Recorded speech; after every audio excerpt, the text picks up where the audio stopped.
Start करते हैं फिर 21 strategies to 10x your sales in 2026। Everybody wants to 10x their sales, है ना। यहाँ पे जितने भी लोग बैठे हैं सब कोई चाहता है कि उनकी जो सेल्स हैं वो इम्प्रूव हो, जो सेल्स हैं वो आगे बढ़े और सेल्स जो हैं वो उनको अच्छे रिजल्ट देके जाएं। सब चाहते हैं ना। ये जल्दी से एक बार चैट बॉक्स में यस टाइप कर दो कि 2026 में कौन कौन सी स्ट्रेटजीज हैं जो एवरग्रीन स्ट्रेटजीज हैं, नॉट ओनली इन 2026 बल्कि आज से पहले भी काम करती हुई आई थी, अभी भी काम कर रही हैं और फ्यूचर में भी काम करेंगी। तो वो कौन कौन सी अपनी सेल्स की स्ट्रेटजीज हैं वो अपन आज के सेशन के अंदर डिस्कस करने वाले हैं। और पूरी एक नहीं, दो नहीं, 10 नहीं, 15 नहीं, 20 नहीं, पूरी की पूरी 21 स्ट्रेटजीज मैं आज आपको बताने वाला हूं। और जो स्ट्रेटेजी आपको अच्छी लगे ना आप उसको इंप्लीमेंट करो, क्योंकि 21 के 21 आप इंप्लीमेंट नहीं कर पाओगे, that is not practically possible. But yes, 21 में से कुछ 4 या 5 ऐसी हो सकती हैं जो शायद आपको बहुत अच्छी लगे, जो शायद आपके बहुत काम आए, जिससे आप रिलेट कर पाओ। तो स्ट्रेटेजी सुनो सारी, समझो सारी, उसके बाद एट द एंड आप डिसाइड करो कि आपके लिए कौन सी स्ट्रेटेजी सबसे अच्छी काम कर सकती है आपकी सेल्स को इंप्रूव करने में। ओके, और अगर अभी तक आपने नोटबुक और पेन अपने हाथ में नहीं लिया तो ले लो, क्योंकि एक एक स्ट्रेटेजी बहुत अच्छी है। और हर स्ट्रेटेजी का जो कंटेंट है ना स्लाइड पे बहुत कम लिखा हुआ है, मैं सारी स्ट्रेटेजीज एक्सप्लेन करूंगा खुद से। तो आप ना सब कुछ स्लाइड पे नहीं मिलेगा। आप इस चीज के भरोसे बैठे होगे कि रिकॉर्डिंग हो जाएगी या स्क्रीनशॉट ले लेंगे, उससे नहीं होगा। राइट। आपको जो एग्जाम्पल मैं दे रहा हूं ना वो एग्जाम्पल आपको इस स्क्रीन पे नहीं दिखेंगे, तो इस एग्जाम्पल को शॉर्ट में दिखने के लिए नोटबुक और पेन जरूरी है। तो जल्दी से नोटबुक और पेन अपने हाथ में ले लो और अगले 30 to 40 मिनट्स के लिए फोकस होके बैठो। एक स्ट्रेटेजी के ऊपर हम मैक्सिमम 2 से 3 मिनट लगाएंगे, ज्यादा नहीं। तो 40 से 45 मिनट के अंदर अंदर हम पूरा सेशन वाइंड अप कर देंगे। ओके चलो। तो सबसे पहली स्ट्रेटेजी के साथ स्टार्ट करते हैं। सबसे पहला स्ट्रेटेजी सेल्स में क्या कहता है, आप लोगों ने बहुत बार सुना होगा, people purchase with emotions and they justify the purchase with logic. कई बार हम लोगों को ना सिर्फ लॉजिकल सेलिंग कर रहे होते हैं। लॉजिकल सेलिंग का मतलब क्या होता है कि मतलब मान लो कि फॉर एन एग्जांपल आप उसको सारी की चीजें ना उसको इमोशंस के साथ कनेक्ट नहीं कर रहे हो, आप उसको सिर्फ फीचर्स और बेनिफिट्स बताए जा रहे हो। आप ना उसको लॉजिक से समझाने की कोशिश कर रहे हो। उसके इमोशंस को अगर जब तक आप कस्टमर के इमोशंस को जब तक आप उस प्रोडक्ट के साथ कनेक्ट नहीं करोगे ना, तब तक वो पर्सन उस चीज के साथ में कनेक्ट नहीं कर पाएगा। जैसे एग्जाम्पल के तौर पर मान लो कोई पर्सन है जो जिम की सर्विसेज सेल करता है। अब जिम की सर्विसेज सेल करते वक्त वो पर्सन ये बोलता है कि देखो हमारे यहाँ पे इतनी अच्छी मशीन्स हैं और हमारे यहाँ पे इस मशीन को ऐसे यूज करते हैं, ये मशीन यहाँ की है, ये मशीन मैंने बाहर से मंगाई है। ये सारे लॉजिक हैं जिम को ज्वाइन करवाने के। बट इमोशंस क्या कहते हैं कि देखो जब अगर आप जिम ज्वाइन करोगे ना आपका पर्सनैलिटी इनहांस होगा। जब आपका पर्सनैलिटी इनहांस होगा तो लोग आपकी तरफ अट्रैक्ट होंगे, आपको खुद के ऊपर कॉन्फिडेंस आएगा, आपका जो स्किन टोन है वो ऐसा होगा, आपका जो फिगर है वो ऐसा होगा। राइट। तो ये सारी चीजें किससे कनेक्टेड है, इमोशन से कनेक्टेड है। तो लोग कभी भी लॉजिक से नहीं खरीदते। लोग जिम के अंदर जाके कभी भी मशीन्स को नहीं देखते कि वो मशीन कहाँ की है, कैसी है। मशीन्स को नहीं देख रहे हैं लोग ये देख रहे हैं कि यहाँ पे मेरे इमोशंस कौन से हैं जो जस्टिफाई हो रहे हैं। और इसी चीज को ना हम 2-3 तरीके से भी आगे और समझेंगे। तो कभी भी ना लोगों के साथ ना लॉजिकल सेलिंग करने की कोशिश मत करो। लॉजिकल सेलिंग कभी भी आपके अच्छे से सक्सेसफुल नहीं हो पाएगी। इमोशंस के साथ सेल करो। इमोशंस मतलब है कि कोई स्टोरी टेलिंग के साथ, स्टोरी टेलिंग के अलावा कुछ ऐसा पर्सनल इंटरेस्ट एक दूसरे में ढूंढने की कोशिश करो।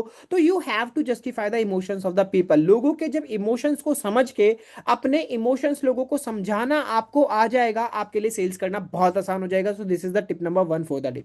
टिप नंबर 2 की तरफ चलते हैं। Try to understand you are not offering a product और service, you are offering a transformation, a change the buyer achieves because they purchase. वही सेम पॉइंट जो मैंने अभी बताया इमोशंस में, मैंने जो आपको एग्जांपल दिया था ना, वो एग्जांपल यहां पे अब सेकंड पॉइंट में कनेक्ट हो जाता है। समझो आप इस पॉइंट को कि आप कोई एक प्रोडक्ट और सर्विस ऑफर नहीं करते हो। सेल्स कभी भी एक प्रोडक्ट और सर्विस की नहीं होती है। सेल्स हमेशा एक ट्रांसफॉर्मेशन की होती है कि इस प्रोडक्ट और सर्विस को खरीदने के बाद में सामने वाले की लाइफ किस तरीके से चेंज होगी। वो चेंज सेल होता है, ना कि प्रोडक्ट और सर्विस सेल होता है। Right. A change that buyer achieves because they purchase. Buyer कौन सा चेंज अपनी लाइफ के अंदर अचीव करेगा अगर वो आपके प्रोडक्ट और सर्विस को खरीदेगा। तो जैसे मान लो हम स्टारबक्स के कोर्स का एग्जांपल लेते हैं। तो स्ट्राविक्स का जो कोर्स है वो एक प्रोडक्ट है, वो एक सर्विस है। राइट। तो अब जब तक आप उसी प्रोडक्ट और सर्विस को बेचते रहोगे नहीं होगा, नहीं सेल होगा, राइट। तो आप ये दिखाओ कि उस प्रोडक्ट और उस सर्विस को लेने के बाद सामने वाले की लाइफ के अंदर क्या ट्रांसफॉर्मेशन आने वाला है, सामने वाले की लाइफ किस तरीके से चेंज होने वाली है। सपोज करो कि एक पर्सन आज एक पॉइंट ए पर है, जहां पर उसके पास कोई फाइनेंसिस का चैलेंज है, जहां पर उसके पास में कोई स्किल्स का चैलेंज है, जहां पर उसके पास में कोई फ्रीडम का चैलेंज है, ग्रोथ का चैलेंज है। तो उस पॉइंट पे उसके पास वो चैलेंजेस है। अब उस पॉइंट उस पर्सन को आपको ये फील करवाना है कि वो पर्सन को आप बी पॉइंट पे लाके आ सकते हो, लेके आने में उसकी हेल्प कर सकते हो। मतलब क्या, मतलब आप उसके फाइनेंसिस के चैलेंजेस को दिखाओगे कि आप जब इस कोर्स का पार्ट बनेंगे, आप जब इस बंडल के साथ कनेक्ट करेंगे, तो आप अपने इन फाइनेंशियल फाइनेंशियल चैलेंजेस से बाहर निकल पाएंगे। आप अपने लैक ऑफ स्किल वाले जोन से बाहर निकल पाएंगे, आप अपने लैक ऑफ कॉन्फिडेंस वाले जोन से बाहर निकल के कॉन्फिडेंट पर्सन बन पाएंगे। आपको जो फ्रीडम नहीं है आपको वो फ्रीडम मिल पाएगी, आपको जो ग्रोथ नहीं मिल रही है आपको वो ग्रोथ मिल पाएगी। Try to understand, right. जब तक आप ये पॉइंट नहीं समझोगे ना, आपके लिए हमेशा डिफिकल्ट रहेगा। जब तक आप प्रो, और हम में से मैक्सिमम लोग ना यही गलती कर रहे हैं। एक बार चैट बॉक्स में बताओ क्या हम लोग ये गलती करते हैं कि नहीं करते। हम लोग सिर्फ अपने प्रोडक्ट और सर्विस को ही प्रमोट करते रहते हैं। हम ये नहीं फील करते कि सामने वाला ट्रांसफॉर्मेशन क्या देख रहा है, सामने वाले को ट्रांसफॉर्मेशन क्या चाहिए। जैसे मैं आपको अपना एक छोटा सा एग्जांपल देता हूँ, ठीक है। मैं एज अ बिजनेस और एंटरप्रेन्योर, मेरी लाइफ में अगर मान लो किसी को कुछ सेल करना है, तो वो मुझे अगर अपना प्रोडक्ट और सर्विस सेल करेगा तो शायद मैं नहीं खरीदूंगा उसका। बट अगर वो मुझे ये दिखाएगा कि अभी आपका जो बिजनेस है उसका रेवेन्यू मंथली एक्स आ रहा है, और अगर मैं आपके बिजनेस का रेवेन्यू एक्स से ले जाके 2x कर दूं, तो क्या आप मेरे साथ कनेक्ट करोगे। तो मैं बिल्कुल करूंगा यार, वो पर्सन मुझे ट्रांसफॉर्मेशन दे रहा है मेरे मनी में। मेरे मनी का जो रेवेन्यू है वो एक्स है, और वो पर्सन मुझे बोल रहा है कि मैं आपका रेवेन्यू 2x करवाने में आपकी हेल्प कर दूंगा, तो आप क्या मेरे साथ कनेक्ट। तो मेरे को ट्रांसफॉर्मेशन दिखा। अब जब मुझे ट्रांसफॉर्मेशन दिखा तो मैं 100% उसके साथ में बात करूंगा, और बात करूंगा और वो चीज मेरे बजट में आएगी तो मैं उसके साथ वो बिजनेस जरूर करूंगा, उसके साथ वो सर्विस जरूर लूंगा। क्यों लूंगा, क्योंकि मेरे को वहां पे ट्रांसफॉर्मेशन दिख रही है। आप में से बहुत सारे लोग अपने जो लोग हैं, अपनी जो क्लाइंट्स, अपनी जो लीड्स हैं, उनको वो ट्रांसफॉर्मेशन नहीं दिखा पाते हो, और जब तक आप वो ट्रांसफॉर्मेशन नहीं दिखा पाओगे वो पर्सन सामान नहीं खरीदेगा। हम सिर्फ क्या करते हैं, हम प्रोडक्ट और सर्विस की बात करते हैं।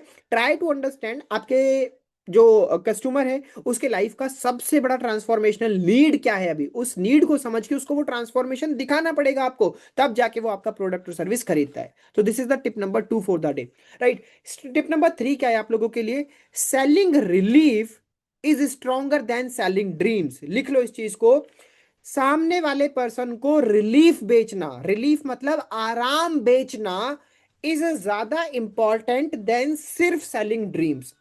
अब अभी मैंने आपको ट्रांसफॉर्मेशन बोला, ट्रांसफॉर्मेशन में कई लोग क्या करेंगे, ट्रांसफॉर्मेशन में कई लोग सिर्फ ड्रीम्स सेल करने की कोशिश करते हैं, सपने बेचने की कोशिश करते हैं। आई अंडरस्टैंड, अगर आप एफिलेट मार्केटिंग कर रहे हो तो एफिलेट मार्केटिंग में लोगों को ड्रीम्स सेल करना भी इंपॉर्टेंट है, लोगों को ड्रीम्स दिखाना भी इंपॉर्टेंट है।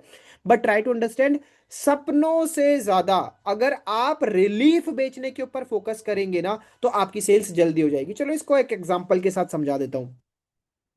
मान लो कि आप एफिलेट मार्केटिंग में किसी कस्टमर के पास जा रहे हो और आपके पास वो लीड है। अब आपके पास ड्रीम कैसे सेल होता है वो समझो। ड्रीम कैसे सेल होता है कि जब आप एफिलेट मार्केटिंग का पार्ट बनेंगे तो आप महीने का लाखों रुपए कमा सकते हैं, आप ये कर सकते हैं, आप अपने लिए आईफोन ले सकते हैं। दीज आर ड्रीम्स, आप ड्रीम सेल कर रहे हो। अब रिलीफ समझो, रिलीफ क्या होता है। अगर आप एफिलेट मार्केटिंग का पार्ट बनते हैं तो जिस जॉब को आप पसंद नहीं करते, आप उस जॉब को छोड़ सकते हैं और अपना खुद का कुछ स्टार्ट कर सकते हैं। आपको वो चीज को बार बार कंटिन्यू नहीं करना पड़ेगा जो चीज आपकी पसंद नहीं है। तो अब जो चीज उसको पसंद नहीं है वो उसको पेन दे रही है, आपने उसको उस पेन से बाहर निकालने का एक रास्ता दिखाया, और वो पेन से बाहर निकलना उसके लिए रिलीफ है। और वो पर्सन अभी सपनों की बाद में सोचेगा, पहले वो पर्सन रिलीफ के बारे में सोच रहा है कि मुझे इंस्टेंट रिलीफ क्या मिलेगा। जब मुझे रिलीफ मिलेगा तभी तो मैं सपने अचीव करूंगा। मान लो मैं किसी दर्द में हूं, और उस दर्द में आप मुझे सिर्फ और सिर्फ सपने बेचे जा रहे हो, तो मैं कह रहा हूं भाई पहले मुझे दर्द से निकाल। जब मुझे दर्द, जैसे मान लो एक बीमार इंसान है, उस बीमार इंसान से सेम ये वही बात हो गई। एक बीमार इंसान को आप ये बोले जा रहे हो कि हैवी वेट उठाओ मसल बन जाएगी, वो कह रहा है भाई पहले बीमारी से मैं चलने लायक तो हूँ, बीमारी से मैं घर पे तो जाऊं, मैं तो हॉस्पिटल में एडमिट हूं, तू मुझे मसल के बारे में बता रहा है। अब आप खुद दिमाग लगाओ, थोड़ा सा लॉजिकली सोचो। जो इंसान बीमार है उससे आप मोटिवेट करोगे, उसको सपने दिखाओगे कि तू अगर 20 किलो का डंबल उठाएगा तेरी मसल ऐसी हो जाएगी, तू ओलंपिक में चला जाएगा, ये चला जाएगा। अरे उसके लिए लॉजिकल नहीं है वो। लॉजिकल पॉसिबल क्यों नहीं है? क्योंकि वो एक हॉस्पिटल में बैठा हुआ है, एडमिट है। सबसे पहले उसको ये दिखाओ कि वो उस दर्द से कैसे बाहर निकल के घर जा सकता है। जब वो घर जाएगा तभी तो वो सपने देख पाएगा ना। तो आज के टाइम पे सपने दिखाओ लोगों को, कोई दिक्कत वाली बात नहीं है, पर सपनों से ज्यादा ये देखो कि उसको सबसे ज्यादा पीड़ा कहां पे हो रही है, सबसे ज्यादा दर्द कहां पर हो रहा है, क्या आप उसको उस दर्द से निकाल पा रहे हो? जैसे स्टूडेंट्स है, स्टूडेंट्स का सबसे बड़ा दुख क्या है? उनको करियर की टेंशन है कि आगे जाके मेरा करियर कैसा होगा, मैं इंटरव्यूज क्रैक कर पाऊंगा कि नहीं कर पाऊंगा, मार्केट में कंपटीशन इतना है। क्या आप उसको इस पेन का रिलीफ दे पा रहे हो? एक हाउस वाइफ है, तो हाउसवाइफ का सबसे बड़ा पेन क्या है? हाउसवाइफ का सबसे बड़ा पेन है कि उसके पास फाइनेंशियल इंडिपेंडेंस नहीं है, उसका सबसे बड़ा पेन है। तो आप उसको ऐसे समझाओ कि आप इस पेन से निकल के आपको रिलीफ मिलेगा। रिलीफ क्या मिलेगा? कि आप खुद का कुछ कर पाओगे, आपके पास खुद की फाइनेंशियल फ्रीडम होगी, आप खुद का एक इनकम कर पाओगे। That is called selling relief, right? तो कितने लोगों को ये पॉइंट समझ आया कि selling relief is stronger than selling dreams? कितने लोगों को ये पॉइंट समझ आया? Just say yes in the chat box if you all are clear with this point कि रिलीफ बेचना ज्यादा इंपॉर्टेंट है ड्रीम सेल करने से। और हम लोग क्या गलती करते हैं? हम लोग मैक्सिमम ड्रीम सेल करने के ऊपर फोकस करते रहते हैं और उस वजह से सामने वाला पर्सन ड्रीम कभी खरीद नहीं पाता। क्योंकि सेम उसी इंसान की तरह जो इंसान हॉस्पिटल में एडमिट है, वो जिम की मेंबरशिप लेने पे कभी फोकस नहीं करेगा। हम इसीलिए हम यही गलती कर रहे हैं। हम क्या कर रहे हैं? हम हॉस्पिटल में लेटे हुए इंसान को जिम की मेंबरशिप बेच रहे हैं और फिर रो रहे हैं कि यार वो पर्सन जिम की मेंबरशिप खरीद क्यों नहीं रहा है, वो खरीद क्यों नहीं रहा है, वो खरीद क्यों नहीं रहा है। अरे भैया, आप जिम की मेंबरशिप बेच रहे हो, दैट इज कंप्लीटली फाइन, पर आप क्या बोलकर बेच रहे हो? आपका बोलने का, आप उसको पेन से बाहर नहीं निकाल पा रहे हो, आप उसको सपने बेच रहे हो। तो सपने सिर्फ इंसान नहीं खरीदेगा, राइट? Try to understand. उसके बाद फोर्थ पॉइंट के ऊपर चलते हैं। This is the most important point and I love this point. ये पॉइंट आज के ट्रेनिंग का सबसे ज्यादा इंपॉर्टेंट पॉइंट है, ध्यान से सुनो इसको। If you ignore the marketing, your sales will always remain hopeless। hopeless मतलब आपकी सेल्स में बिल्कुल भी दम नहीं रहेगा। कब दम नहीं रहेगा? अगर आप अपनी मार्केटिंग को अच्छे से नहीं करोगे। जिस इंसान की मार्केटिंग स्ट्रांग नहीं है ना, उस इंसान के पास सेल्स कभी भी आ ही नहीं सकती है। That is not even possible. मैं कहता हूं 0%, क्या एक आध परसेंट चलो उम्मीद से हो गया, अदरवाइज बिल्कुल जीरो होगी आपकी सेल्स, बिल्कुल जीरो। क्यों? क्योंकि आपका मार्केटिंग नहीं है, राइट? अब मार्केटिंग कई लोगों को पता होगा कि क्या होती है, कई लोगों को नहीं पता होगा मार्केटिंग क्या होती है। तो मैं आपको शॉर्ट में बता देता हूं कि मार्केटिंग का मतलब क्या है। मार्केटिंग का मतलब होता है कि सामने वाले पर्सन को अपने प्रोडक्ट और सर्विस के बारे में समझाना, अपने प्रोडक्ट और सर्विस को उस तक पहुंचाना अलग अलग रास्तों के थ्रू, राइट? अब अलग अलग रास्ते क्या हो सकते हैं? वो कंटेंट मार्केटिंग हो सकता है, आप ज्यादा से ज्यादा अच्छा कंटेंट बना रहे हो। कंटेंट भी तीन टाइप का होता है, एजुकेशन, एंटरटेनमेंट, स्टोरी टेलिंग। या तो आप लोगों को एजुकेशन करके लोगों तक पहुंच रहे हो, या आप लोगों को एंटरटेन करके लोगों तक पहुंच रहे हो, या आप लोगों को स्टोरियां सुना के लोगों तक पहुंच रहे हो। तो आप कंटेंट के थ्रू लोगों तक पहुंच रहे हो। अगर आपका कंटेंट क्रिएशन स्ट्रांग नहीं है, देन आप एड्स के थ्रू लोगों तक पहुंच रहे हो, आप अपनी एड्स चला रहे हो। अगर आपका एड सेटअप स्ट्रांग नहीं है, तो आप इन्फ्लुएंसर्स के थ्रू लोगों तक पहुंच रहे हो। पर भैया, लोगों तक तो पहुंचना पड़ेगा। आज के टाइम पे इस दुनिया के अंदर बड़ी से बड़ी ब्रांड कंटेंट मार्केटिंग कर रही है, राइट? यार, आप कोई भी एक बड़ी ब्रांड का नाम देख लो, कोई भी एक बड़ी ब्रांड का नाम देख लो, आप नाइकी का देख लो, नेस्ले का देख लो। आज के टाइम पे पार्ले जी का एड भी अभी भी, अगर आप लोग टीवी खोलते हो ना, पार्ले जी का एड अभी भी आपको टीवी पे दिख जाएगा। आप मेरे को खुद लिटरली सोच के बताओ, क्या पार्ले जी को अभी भी एडवर्टीजमेंट की जरूरत है क्या? पार्ले जी लास्ट 35 ईयर से अपनी एक लिगेसी बिल्ड कर चुका है। लास्ट 30 to 35 ईयर्स में बच्चे से बच्चा, बड़े से बड़ा, हर कोई पार्ले जी को जानता है। बट स्टिल पार्ले जी अपने एड्स कंटिन्यू करता है, अपनी मार्केटिंग कंटिन्यू करता है। भैया, पार्ले जी, कॉलगेट, क्लोजअप, आप बड़ी से बड़ी ब्रांड उठाओ, नेस्ले हो गया, इतने लोग, आप किसी को भी उठा लो, किसी को भी उठा लो, हर इंसान अपनी मार्केटिंग कर रहा है, अपने प्रोडक्ट और सर्विस को लोगों तक पहुंच रहा है, चाहे वो छोटी ब्रांड है, चाहे वो बड़ी ब्रांड है, राइट? एक चीज और बता देता हूं। मैंने अभी ग्रुप में भी, एक डिजिटल इनकम वाले ग्रुप में भी एक वीडियो शेयर करा था, अगर आप लोगों ने देखा हो। आज के टाइम पे अगर आप लोगों तक नहीं पहुंच रहे हो ना, तो डजेंट मैटर आपका प्रोडक्ट कितना भी अच्छा है। अगर आप लोगों तक नहीं पहुंच रहे हो, तो आपका प्रोडक्ट कितना भी अच्छा हो, लोग आपको कभी जान नहीं पाएंगे, लोग आपको कभी समझ नहीं पाएंगे, और लोग कभी आप तक आ नहीं पाएंगे। इसीलिए सबसे इंपॉर्टेंट चीज से सेल्स के अंदर क्या होती है, मार्केटिंग। जिस बंदे का मार्केटिंग स्ट्रांग है ना, उस बंदे की सेल्स बहुत ज्यादा स्ट्रांग है। जिस बंदे की मार्केटिंग स्ट्रांग है उसकी सेल्स स्ट्रांग है, जिसकी मार्केटिंग वीक है उसकी सेल्स वीक है। और अभी अगर आप लोग अपने आप को ऑब्जर्व करोगे तो आपको ये दिख जाएगा कि आप लोगों की मार्केटिंग बहुत वीक है। आप लोगों की विजिबिलिटी है ही नहीं मार्केट के अंदर, कोई आपको जान ही नहीं रहा है, कॉन्टिन्यूस आप लोगों तक पहुंच ही नहीं रहे हो। जब आप कॉन्टिन्यूस लोगों तक पहुंचोगे नहीं, कॉन्टिन्यूस लोग आपको जानेंगे नहीं, तब तक आपकी चीजों के अंदर इंप्रूवमेंट बिल्कुल भी नहीं आने वाला है। और इसके सबसे बेस्ट एग्जांपल है, कभी टीवी खोल के आधे घंटे के लिए एडवर्टीजमेंट्स को ऑब्जर्व करना। उस एडवर्टीजमेंट के अंदर वो सारी ब्रांड्स आएंगी जिनको आप ऑलरेडी जानते हो, जिनके प्रोडक्ट आप ऑलरेडी यूज करते हो। तो थोड़ा सा दिमाग लगाना कि यार इसको तो मैं जानता हूं, इसके तो प्रोडक्ट मैं ऑलरेडी यूज करता हूं, ये क्यों मार्केटिंग कर रहा है, इसके प्रोडक्ट तो दुनिया यूज कर रही है, ये क्यों मार्केटिंग कर रहा है। अरे वो लॉन्ग टर्म के लिए मार्केटिंग कर रहा है। आज तो आप उसका प्रोडक्ट यूज कर रहे हो, बट जब वो आपको दिखना बंद हो जाएगा ना, और उसकी जगह मार्केट में कोई नया प्लेयर आ जाएगा और वो आपको दिखना शुरू हो जाएगा, तो आप उसको छोड़ के उसकी तरफ चले जाओगे। और वो ब्रांड ये बिल्कुल भी नहीं चाहती है कि आप उसको छोड़ के किसी दूसरे ब्रांड की तरफ जाओ। इसलिए वो पर्सन, चाहे उस पर बिजनेस आ रहा है चाहे उस पर बिजनेस नहीं आ रहा है, वो फिर भी अपनी मार्केटिंग को कंटिन्यूस कर रहा है। Right. I hope this point is clear to you. Fourth point is clear कि फोर्थ स्ट्रेटेजी क्या कहती है, we need to focus on our marketing.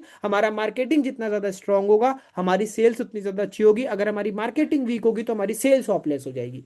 This fourth tip is clear to all of you, just say yes और no. जैसे yes और no in the chat box fast everyone, जल्दी जल्दी बताते जाओ। टोटल हमारे पास आज 21 स्ट्रेटेजीज है सेल्स के लिए। तो 21 की 21 स्ट्रेटेजीज बहुत इंपॉर्टेंट है, आपके बहुत काम आने वाली हैं। सब में कुछ नया सीखने को मिलेगा, तो सेशन को ध्यान से सुनो, नोट्स बनाओ, फोकस रहो।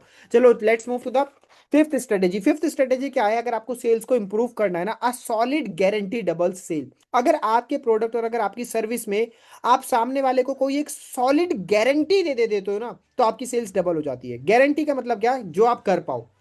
जैसे कि अगर आप जैसे 24 आवर्स का हम रिफंड बोलते हैं, 24 आवर्स का, बट अगर आपको ये भरोसा है ना कि सामने वाले पर्सन को आप सामने वाले पर्सन को सब कुछ ऑलरेडी समझा चुके हो, आप उसकी हेल्प करने वाले हो, ढंग से ऑनबोर्डिंग करवाने वाले हो, आप बिंदास होके बोलो ना उसको कि इसमें 24 आवर्स का आपको कैश वो रिफंड पॉलिसी है। आपको 24 आवर्स के बाद रिफंड आप ले सकते हो अगर आपको पसंद ना आए तो। बट ये कन्विक्शन आपके अंदर से पता नहीं निकलता है और आप रिफंड के बारे में नहीं बोलते हो। मुझे बहुत अच्छे से पता है क्यों नहीं बोलते हो आपको आप रिफंड के बारे में, क्योंकि कहीं ना आपको खुद को कॉन्फिडेंस नहीं है प्लेटफॉर्म के ऊपर। कहीं ना कहीं आपको खुद को कॉन्फिडेंस नहीं है अपने समझाने के तरीके के ऊपर। कहीं ना कहीं आपको खुद को कॉन्फिडेंस नहीं है उसकी प्रॉपर ऑनबोर्डिंग, उसकी प्रॉपर हेल्प करने के ऊपर। आप खुद सोचो, जब आप उसको ज्वाइन कराने के बाद उसकी प्रॉपर हैंड होल्डिंग करोगे, आप 24 आवर्स के लिए उसको गाइड करोगे, सपोर्ट करोगे, उसको अच्छे से समझाओगे चीजों को, उसके लिए ट्रेनिंग कंडक्ट करोगे कोई भी छोटी मोटी, तो वो पर्सन कभी आपको छोड़कर नहीं जाएगा। और ये जो सॉलिड गारंटी होगी ना, ये उसको कोर्स को अचीव करने में, खरीदने में मदद करेगी। अब मैं आपको एक छोटा सा कॉन्सेप्ट समझाता हूं, ध्यान से समझना, बिल्कुल ध्यान से समझना, बहुत इंपॉर्टेंट पॉइंट है। सपोज करो आपके पास में बंदा है जो इंटरेस्टेड है और जिसको डाउट है, मतलब थोड़ा बहुत डाउट है पर वो खरीद नहीं रहा है।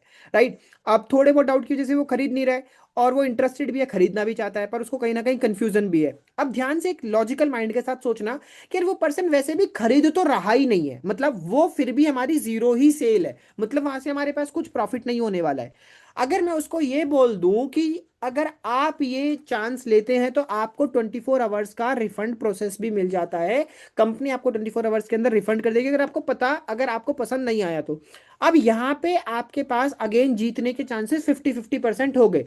50% हो सकता है कि वो कंटिन्यू कर लेगा, 50% हो सकता है कि वो रिफंड मांग लेगा।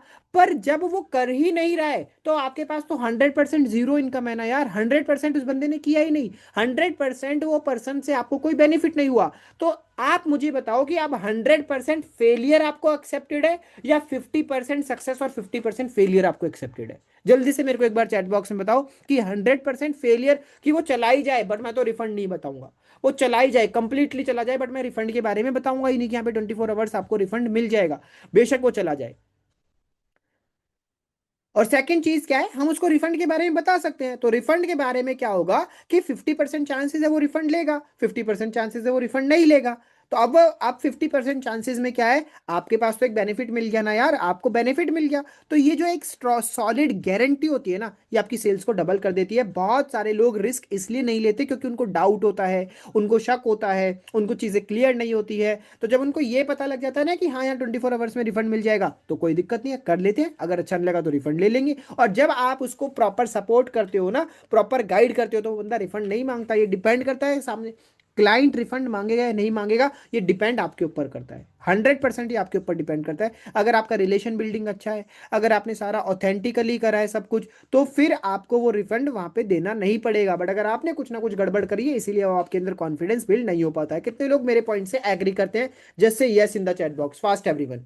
चलो नेक्स्ट पॉइंट की तरफ चलते हैं। अपना सिक्स स्ट्रेटेजी क्या कहता है? Writing strong copy doesn't waste time, it speeds up the sales. इसका मतलब आप में से बहुत सारे लोगों को शायद समझ नहीं आया होगा, मैं बता देता हूं इसका मतलब क्या है। जैसे हम लोग एड्स चलाते हैं तो एड्स के ऊपर कॉपी लिखते हैं, है ना। हम लोग एड एड के एड कॉपी होता है, मतलब अपनी एडवर्टीजमेंट बनाते हैं, अपनी वीडियो बनाते हैं कि जो कोई भी अगर हाउस वाइफ है जो इनकम करना चाहती है, तो आप मेरे साथ कनेक्ट कर सकते हो। तो वो जो वहां पे बोल रहा है ना वो पर्सन, उसको एड कॉपी बोला जाता है, कि वो एड में क्या चला रहा है, ठीक है। या फिर आप कोई ऐसी रील बनाते हो जो आपको लगता है कि ये रील बहुत सारे लोगों से रिलेट कर सकती है, तो जो रील की स्क्रिप्ट है, जिस रील के बेसिस पे आप लीड्स लेके आना चाहते हो, वो रील सिर्फ रील नहीं होती, वो रील पे आपका एक सेल्स भी होता है। उसको सेल्स में ऐड कॉपी भी बोला जाता है, ठीक है, उसको कॉपी भी बोलते हैं अपन, सेल्स की कॉपी बोलते हैं उसको, ठीक है। या फिर आप अपने इंस्टाग्राम पे कुछ लिख कर लगाते हो। जैसे अगर आप लोग भी 10 से 15 घंटे, सॉरी 2 से 3 घंटे डेली का देके 10 से 15 हज़ार कमाना चाहते हो, तो ये भी क्या है, ये भी एक तरीके की कॉपी है। अब कई लोगों को ना ये चीज बहुत टाइम वेस्टिंग लगता है। टाइम वेस्टिंग मतलब क्या? ये सोचना, ये दिमाग लगाना कि मैं यहाँ पे क्या लाइंस लिख सकता हूँ, मैं अपनी रील्स के अंदर क्या लाइंस बोल सकता हूँ जिससे काफी लोग अट्रैक्ट हो, मैं अपनी एड कैसे बना सकता हूँ। ये चीज ना काफी लोगों को टाइम वेस्टिंग लगती है, काफी लोगों को बोरिंग लगती है कि यार ये सब काम तो मैं किसी का उठा लूंगा ना, किसी की कॉपी कर लूंगा ना, कोई और लिख के दे देगा ना, वहां से मिल जाएगा ना। लोग कॉपी लिखने में बिलीव नहीं करते, उनको लगता है कि कॉपी लिखना टाइम वेस्ट एक्टिविटी है, एड की कॉपी बनाना टाइम वेस्ट एक्टिविटी है, स्टेटस पे कुछ अच्छी अच्छी लाइंस लिखने के लिए सोचना एक टाइम वेस्ट एक्टिविटी है, रील्स के लिए कुछ अच्छी लाइंस सोचना जो कि रिलेटेबल हो, ये एक टाइम वेस्ट एक्टिविटी है। कितने लोगों को जेन्युइनली ये चीजें टाइम वेस्ट लगती हैं? जस्ट से यस, और सच बोलना एक बार चैट बॉक्स में, how many of you feel कि सर मुझे भी ये टाइम वेस्ट लगता है एक कॉपी लिखना। कॉपी मतलब कुछ नहीं है, एक स्क्रिप्ट है जो आपकी सेल्स को करने में आपकी हेल्प करती है। Just type me in the chat box fast everyone. वो लाइंस सोचना, वो स्टेटस सोचना, वो स्टेटस सोचना, वो लाइंस सोचना, उसके बाद में वो स्टोरी के बारे में सोचना कि क्या स्टोरी लगाई जा सकती है, क्या रील बनाई जा सकती है, उसके अलावा हम क्या ऐड चलानी चाहिए। बहुत सारे लोगों को ये टाइम वेस्ट लगता है। जैसे यस और no in the chat box fast everyone. जितने भी लोग सुन रहे हैं ना, प्लीज सेशन के अंदर एटलीस्ट रिप्लाई टाइम से करो। रिप्लाई करोगे तो आप भी चीजों के साथ कनेक्ट कर पाओगे, मैं भी चीजों के साथ कनेक्ट कर पाऊंगा। तो maximum people are saying yes yes yes, और कुछ लोग कह रहे हैं नो।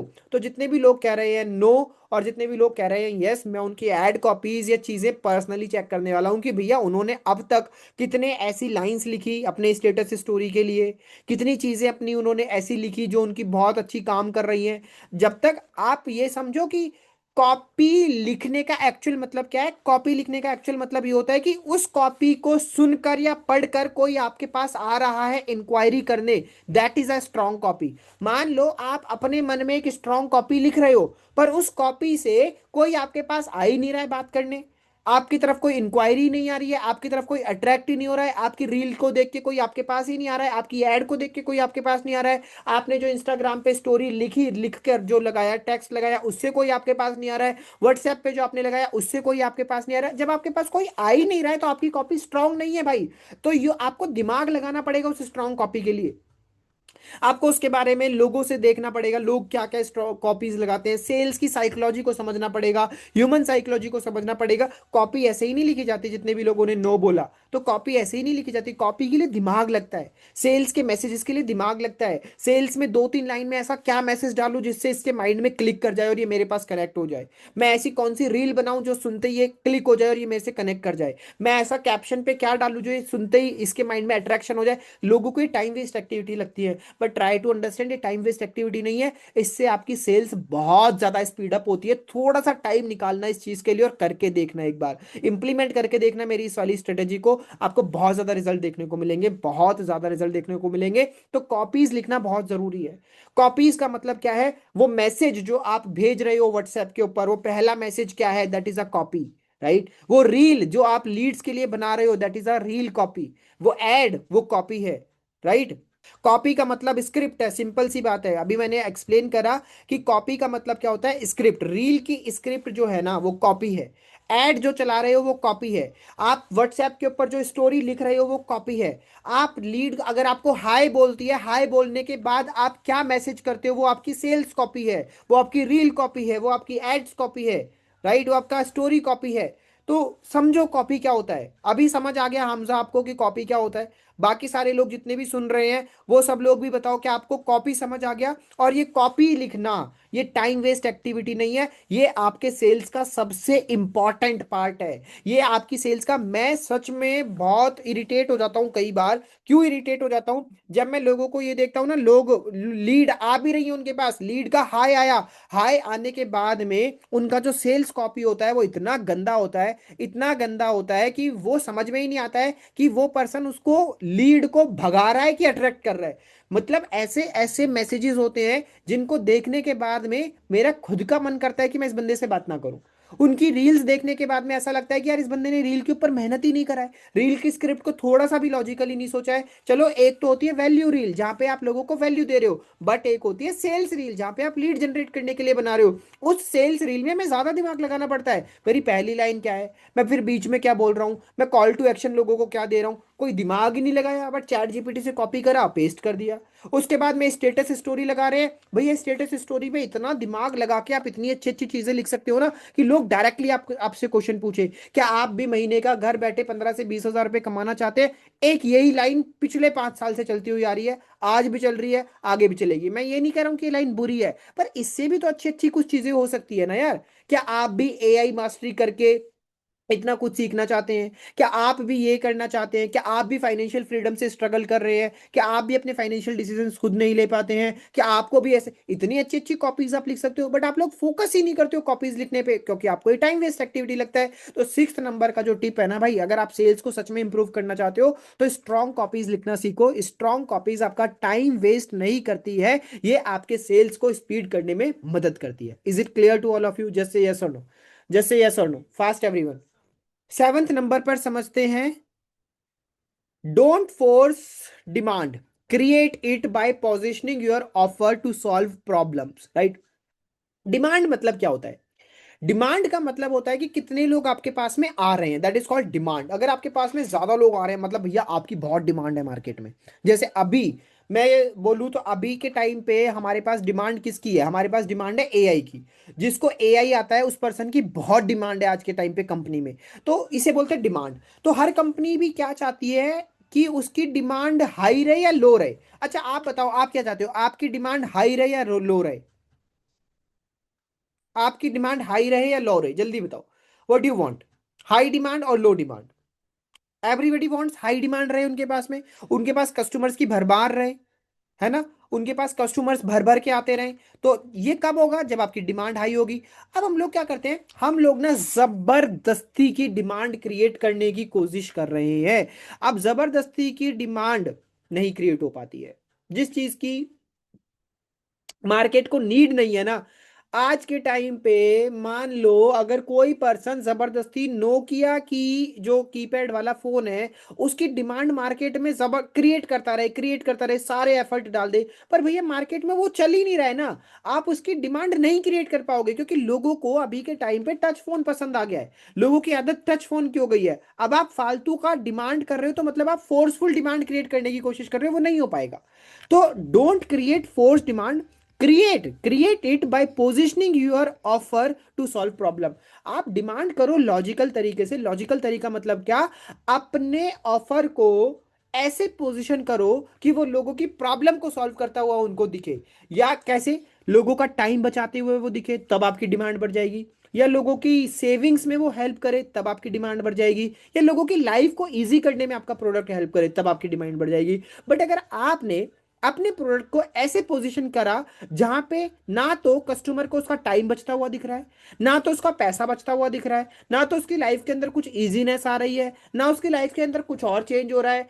कुछ भी उसको लाइफ के अंदर ना फील होता हुआ ही दिख नहीं रहा है। अब आप मुझे खुद बताओ, क्या आपके प्रोडक्ट और सर्विस की डिमांड बढ़ेगी मार्केट में? जैसे यस और नो। अगर आप ऐसे करोगे तो आपके प्रोडक्ट और सर्विस की डिमांड बढ़ेगी।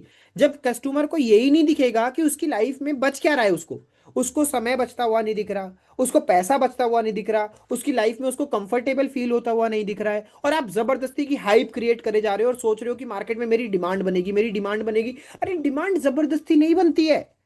ट्राई टू अंडरस्टैंड, जबरदस्ती डिमांड नहीं बनती है मार्केट में। वो डिमांड तब बनती है जब आप सामने वाले की किसी प्रॉब्लम को सॉल्व करते हो। जब आप सामने वाले की किसी प्रॉब्लम को सॉल्व करते हो ना, तो मार्केट में डिमांड बनानी नहीं पड़ती है, अपने आप बन जाती है। ये आपको डिसाइड करना है कि आप सामने वाले की प्रॉब्लम कौन सी सॉल्व कर रहे हो। आप उसका टाइम सॉल्व करने में उसकी हेल्प कर रहे हो, आप उसकी सेविंग पैसा बचाने में उसकी हेल्प कर रहे हो, आप उसकी लाइफ को और कंफर्टेबल बनाने में उसकी हेल्प कर रहे हो, आप एक्चुअल में उसकी क्या हेल्प कर रहे हो। जब आप ये चीजों को समझ जाते हो ना और उसकी प्रॉब्लम सॉल्व करने लग जाते हो, मार्केट में ऑटोमेटिकली आपकी डिमांड बन जाती है। एम आई राइट और रॉन्ग? जस्ट से यस और नो।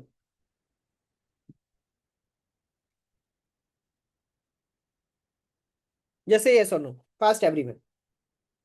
राइट, चलो नेक्स्ट टिप की तरफ चलते हैं। नेक्स्ट टिप क्या है? No one buys the product itself, they are buying what it does for them. मैं रिपीट कर रहा हूं इस पॉइंट को। ये प्रोडक्ट हमने ऐसा ही मिलता जुलता अपने एक और पॉइंट में समझा था, जहां पे मैं ट्रांसफॉर्मेशन की बात कर रहा था। तो ये ट्रांसफॉर्मेशन वाला पार्ट अभी दोबारा से हमारे पास में आ चुका है, बट अलग वर्डिंग में आ चुका है, और ये पॉइंट बहुत इंपॉर्टेंट है, इसीलिए रिपीट भी हो रहा है, बट अलग शब्दों में रिपीट हो रहा है। तो इसमें मैं ज्यादा टाइम नहीं लूंगा, शॉर्ट में समझाऊंगा, ध्यान से सुनो। No one buys the product itself. इस दुनिया के अंदर कोई भी बंदा प्रोडक्ट नहीं खरीदता है। कोई भी बंदा प्रोडक्ट और सर्विस नहीं खरीदता है। कोई भी बंदा, एक भी, आप भी नहीं खरीदते हो। आपने भी अभी तक जितना भी सामान खरीदा है वो आपने सामान नहीं खरीदा है। आपने उस सामान में ये खरीदा है कि वो सामान आपके लिए क्या कर रहा है। अगर मान लो जैसे आप वॉशिंग मशीन का एग्जांपल ले लो, कोई भी बंदा वॉशिंग मशीन नहीं खरीदता है। Right, nobody buys the washing machine. Everybody buys की वॉशिंग मशीन उनके लिए क्या कर सकती है? वॉशिंग मशीन उनकी लाइफ को इजी कर सकती है। कैसे इजी कर सकती है? कपड़े धोने में मदद कर सकती है, कपड़े सुखाने में मदद कर सकती है। तो nobody buys the washing machine. Everybody buys the comfort of washing clothes. हर कोई क्या खरीद रहा है? Comfort of washing cloth. Nobody buys the fridge. Everybody buys the safety of food. Right, food की क्वालिटी मेंटेन रहे, पानी ठंडा मिल जाए। कंफर्ट क्या है? पानी ठंडा मिल जाएगा, दूध सेफ रहेगा, खाना सेफ रहेगा। Everybody buys that comfort, nobody is buying the fridge. अगर वही सॉल्यूशन, वो फ्रीज वाला सॉल्यूशन अगर आज आपको किसी और प्रोडक्ट में सस्ते में मिल जाएगा ना, आप लोग फ्रीज नहीं खरीदोगे। क्योंकि आपका गोल क्या है? आपका गोल है खाना जो है उसको रख पाओ, आपका गोल है पानी जो ठंडा हो रहा है उसको आप कर पाओ। वही चीज आपको फ्रिज की जगह किसी और चीज में सस्ते में मिल जाएगी, आप फ्रिज छोड़ के उसकी तरफ चले जाओगे। तो भैया समझो, दुनिया फ्रिज नहीं खरीद रही है, दुनिया ये खरीद रही है कि वो फ्रिज उनके लिए क्या कर सकता है। I hope you are getting my point, this is very important to understand. आपको ये समझ में आ रहा है या नहीं आ रहा है? जल्दी से बताओ एक बार चैट बॉक्स में कि कोई भी इंसान प्रोडक्ट नहीं खरीदता है, everybody is buying what it does for them. वो प्रोडक्ट उनके लिए क्या कर सकता है। बट आप लोग क्या करते हो? आप लोग सिर्फ और सिर्फ यही करने की कोशिश करते हो, सर ये वाला बंडल, वो वाला बंडल, वो वाला बंडल, वो वाला बंडल। अरे bundle bundle bundle bundle bundle मत करो। ये बताओ कि ये बंडल उनके लिए क्या कर सकता है। राइट, ये बंडल उनके लिए उनकी पैसे में हेल्प कर सकता है, ये बंडल उनके लिए उनकी करियर में हेल्प कर सकता है, उनकी लाइफ में हेल्प कर सकता है, उनके कॉन्फिडेंस में हेल्प कर सकता है। What this bundle can do for the person, तभी वो पर्सन उस चीज को खरीदेगा। अदरवाइज पर्सन को बंडल खरीदने का कोई शौक नहीं है। जैसे आपको फ्रिज खरीदने का शौक नहीं है, आपको वॉशिंग मशीन खरीदने का शौक नहीं है। Right, nobody buys anything. रहा है यार, कुछ भी आप अपनी एग्जाम, अपनी अपनी जिंदगी में आप कोई भी चीज आंख बंद करो और सोचो, आप कुछ भी अपनी जिंदगी में आंख बंद करके सोचो, आपने वो सामान नहीं खरीदा होगा। जैसे मेरे एग्जाम्पल तौर पर, ये मेरे हाथ में एक ग्लास है, मैंने ये ग्लास नहीं खरीदा है यार, मैंने ये ग्लास नहीं खरीदा है। मैंने ये ग्लास को पकड़ के मुझे कैसा फील होगा? क्या मैं इस ग्लास को एक सेशन के अंदर पकड़ सकता हूं? क्या मैं सेशन के अंदर पकड़ूंगा तो मेरी जो इमेज है वो बनी रहेगी, और इसके अंदर मैं पानी पी सकता हूं कि नहीं पी सकता हूं? अगर मेरा यही डिजायर किसी और ग्लास में फुलफिल होगा, मैं इस ग्लास को छोड़ के दूसरा ग्लास खरीद लूंगा। ये ग्लास मेरे को नहीं खरीदना है, मुझे ये खरीदना है, क्या मैं इस गिलास को 50 लोगों के सामने उठा सकता हूं? क्या क्या मैं इस गिलास से पानी पी सकता हूं? क्या अगर मैं इस गिलास को 50 लोगों के सामने उठा सकता हूं और इससे पानी पी सकता हूं, मैं इस गिलास को खरीद लूंगा। अगर मुझे इससे सस्ते में वो चीज मिल जाएगी जिसको मैं 50 लोगों के सामने उठा सकता हूं और पानी पी सकता हूं, मैं उस गिलास को खरीद लूंगा। सिंपल है। क्या समझने की देर है इसमें? मेरे हाथ में ये फोन है, मैंने ये फोन नहीं खरीदा है। मैंने ये फोन नहीं खरीदा है, ट्राई टू अंडरस्टैंड। मैंने ये खरीदा है कि इस फोन से जो मेरा गोल है, मैं वीडियो बना सकता हूं क्या, अगर वही मेरा गोल किसी सस्ते चीज में अचीव हो जाएगा, मैं वो खरीद लूंगा। Try to understand. यस और no? Is this point clear? मैंने बहुत सारे एग्जांपल देके आपको समझा दिया है। अगर आप अभी भी वही गलती करते रहोगे तो फिर यार मेरे को नहीं पता वो गलतियां आपकी कैसे ठीक होंगी। आप सेशन को बार बार देखो, बार बार सुनो, नोट्स बनाओ, तब जाके आपको वो चीजें क्लियर होंगी कि nobody buys the product, everybody buys, कि वो प्रोडक्ट उनके लिए क्या कर सकता है। राइट। पॉइंट नंबर 9 की तरफ चलते हैं। पॉइंट नंबर 9 क्या है? Add real faces to testimonials that mirror your audience, this creates reality and trust. अब यहां पे रियल फेसेस का मतलब क्या है? सामने से खुद मत बताओ कि हमारी कंपनी के अंदर इतने लोगों ने, इसने ये इनकम कर लिया, उसने वो इनकम कर लिया। नहीं, खुद बताओगे तो लोगों को कम बिलीव होता है। जब वही चीज जो आप बोल रहे हो वो कोई और पर्सन अपनी वीडियो से एक्सप्लेन कर रहा है और वो वीडियो आप उसको दिखा रहे हो, तो वो ज्यादा रियलिटी और ट्रस्ट क्रिएट करती है। तो टेस्टिमोनियल्स सेल्स में बहुत ज्यादा इंपॉर्टेंट होते हैं, बट आप लोग टेस्टिमोनियल यूज ही नहीं करते। कई लोग मेरे व्हाट्सएप पे कनेक्टेड है, मैं उनके व्हाट्सएप के स्टेटस स्टोरी देख लेता हूं, कई बार मैं लोगों के इंस्टाग्राम भी देख लेता हूं। मेरे को, मैंने आपसे 1000 बार बोला है कि दिन के अंदर एटलीस्ट एक टेस्टिमोनियल आपके स्टेटस स्टोरी पे जाना चाहिए, पर जाता ही नहीं है। आपको लगता है कि सीरियस नहीं है, ये तो इंपॉर्टेंट नहीं है, मैं तो सेल करती हूँ उससे। अरे सेल करने के लिए ही टेस्टिमोनियल जरूरी है। आप बिना टेस्टिमोनियल के कैसे सेल कर लोगे?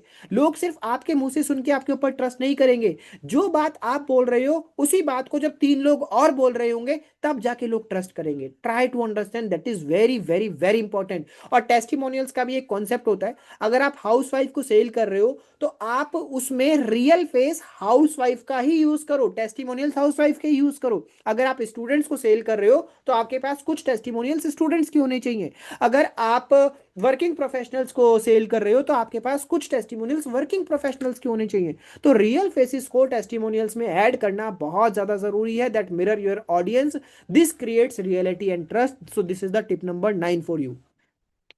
टिप नंबर 10 क्या है? Always initiate why someone wouldn't purchase and preempt the objection. अब ये पॉइंट भी बहुत थोड़ा सा कॉम्प्लेक्स लग रहा होगा आपको समझने में और सुनने में। मैं इसको सिंपल भाषा में एक्सप्लेन करता हूं। इसका क्या मतलब है कि कोई भी पर्सन आपको ऑब्जेक्शन दे, उससे पहले ही आप उसके ऑब्जेक्शन को उसके सामने बोल के उसको खत्म कर दो। जैसे मान लो आप प्रोडक्ट को समझा रहे हो और समझाते समझाते आपने बीच में बोल दिया कि हाँ मुझे पता है कि शायद अब आप ये सोच रहे होगे कि मेरे पैसे वेस्ट ना हो जाएं, क्या ये कंपनी लीगल है कि नहीं है। अब आप ये सोच रहे होगे कि यहाँ पे सच में अर्निंग होती है कि नहीं होती है। तो मैं आपको आंसर करता हूँ। राइट। तो मैं आपको इसके लिए एक ये चीज दिखाता हूं। आई होप आपको मेरा पॉइंट क्लियर हुआ, मैं क्या बोलना चाह रहा हूं। आप इस पॉइंट को समझो कि ऑब्जेक्शन के आने से पहले जो आपके कस्टमर के माइंड में क्या चल रहा होता है। आप ये सोचो कस्टमर के माइंड में क्या चल रहा होता है। कस्टमर के माइंड में ये चल रहा होता है कि यार ये सच बोल भी रहा है कि नहीं बोल रहा, यार ये इतनी इनकम यहाँ पे होती भी है कि नहीं होती है, यार ये कंपनी लीगल है भी कि नहीं है। कब आप बोल तो रहे हो पर कस्टमर का ध्यान इन क्वेश्चंस पर है। कस्टमर का ध्यान क्वेश्चन पे, क्या ये कंपनी गवर्नमेंट रजिस्टर्ड है कि नहीं है, क्या यहाँ पे सच में लोगों ने पैसा कमाया है कि नहीं कमाया है, यार ये बंदा मेरा पैसा तो लेके नहीं भाग जाएगा, ये बंदा लीगल है कि नहीं है, ये बंदा फ्रॉड तो नहीं है कहीं।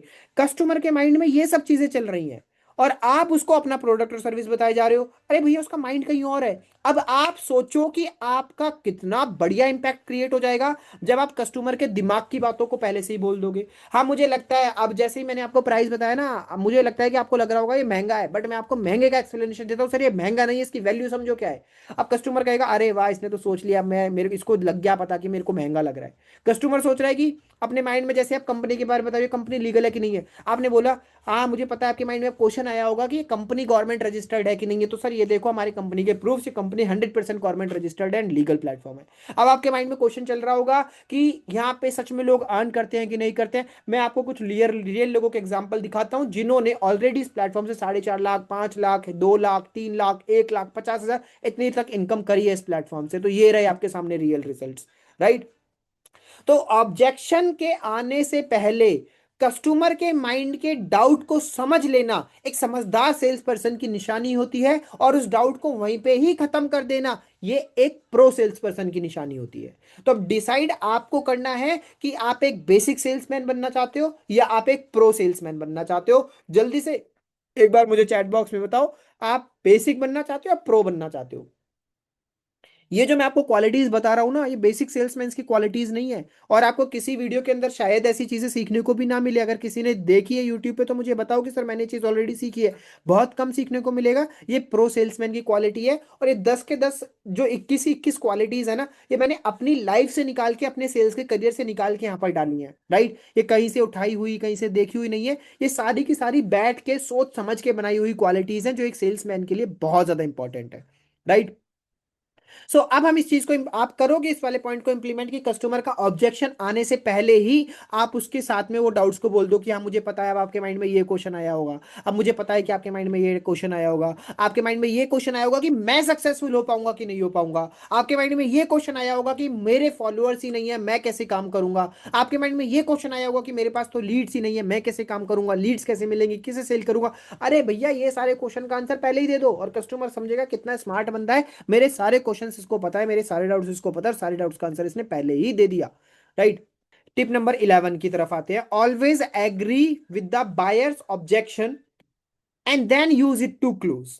ठीक है, कभी भी अपने बायर के ऑब्जेक्शन के साथ ना डिसएग्री मत करो। कई लोग क्या कहते हैं, कई लोग एग्रेसिव हो जाते हैं। एग्रेसिव मतलब क्या, जैसे ही बायर बोलता है कि मेरे पास टाइम नहीं है, आप कहते हो सर ऐसा नहीं है, टाइम तो सबके पास होता है। आप बायर कहता है मेरे पास पैसा नहीं है, आप कहते हो कि ऐसा नहीं होता सर, पैसा सबके पास होता है। आप उसके साथ डिसएग्री नहीं करो। जैसे ही आप उसके साथ डिसएग्री करोगे ना, आप अपने रिलेशन को तोड़ रहे हो। और सेल्स में जो सबसे इंपॉर्टेंट चीज होती है ना भैया, सेल हो या ना हो, रिलेशन बरकरार रहना चाहिए। रिलेशन बरकरार है तो सेल्स आज नहीं कल हो जाएगी। पर कई लोग सेल्स के चक्कर में रिलेशन ही तोड़ देते हैं, उनको समझ में ही नहीं आता है कि सेल्स ज्यादा इंपॉर्टेंट है कि रिलेशन ज्यादा इंपॉर्टेंट है। अरे भैया रिलेशन ज्यादा इंपॉर्टेंट है, रिलेशन बनेगा तभी सेल्स बनेगी। आप रिलेशन मत खराब करो अपनी सेल्स के चक्कर में, आप डिसएग्री मत करो। पैसा तो सब पे होता है, आप तो झूठ बोल रहे हो, आपके टाइम तो सब पे होता है, किस पे टाइम नहीं है, आज के टाइम पे टाइम निकालना पड़ा, ऐसा नहीं यार, उसके साथ एग्री कर जाओ पहले। जैसे मैंने यहाँ पे एक एग्जांपल लिखा हुआ है, जैसे मान लो कोई पर्सन बोलता है मेरे पास पैसा नहीं है, आप बोलो, कोई पर्सन बोलता है मेरे पास में ये मेरे को बहुत महंगा लग रहा है, बोलो I agree it's more expensive, that's why it's hold it value.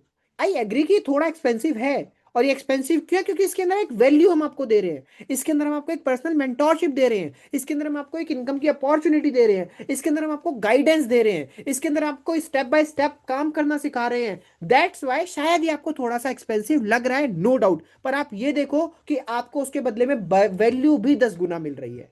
अब इस तरीके से आंसर करना ज्यादा बेटर है, या जैसे ही कस्टमर बोले एक्सपेंसिव, अरे सर कहाँ एक्सपेंसिव है, देखो 11,000 क्या ही होता है, 11,000 आज के टाइम पे, 11,000 में कहा इतना तो सस्ता है। अब भैया 11,000 उसको तो महंगा लग रहा है ना। अब मुझे बताओ कि कौन सा तरीका आपको ज्यादा बेटर लग रहा है, which one is much better to you. पहला वाला कि कहाँ एक्सपेंसिव है सर, 11,000 ही तो है ना, इतना तो चलता है ना, 11,000 तो बहुत बेसिक है, आजकल 11,000 में आता ही क्या है, आप एक टूर पे जाएंगे 11,000 वहां खत्म हो जाएंगे। कंप्लीटली डिसएग्री कर रहे हो, रिलेशन खराब कर रहे हो आप अपना रिलेशन खराब कर रहे हो, कुछ नहीं कर रहे हो। और सेकंड तरीका क्या है, सर आई एग्री ये थोड़ा एक्सपेंसिव आपको लग सकता है, बट आप ये भी देखिए कि इसमें एक्सपेंसिव क्यों है, ये क्यों आपको एक्सपेंसिव लग रहा है, क्योंकि इसके अंदर एक वैल्यू है।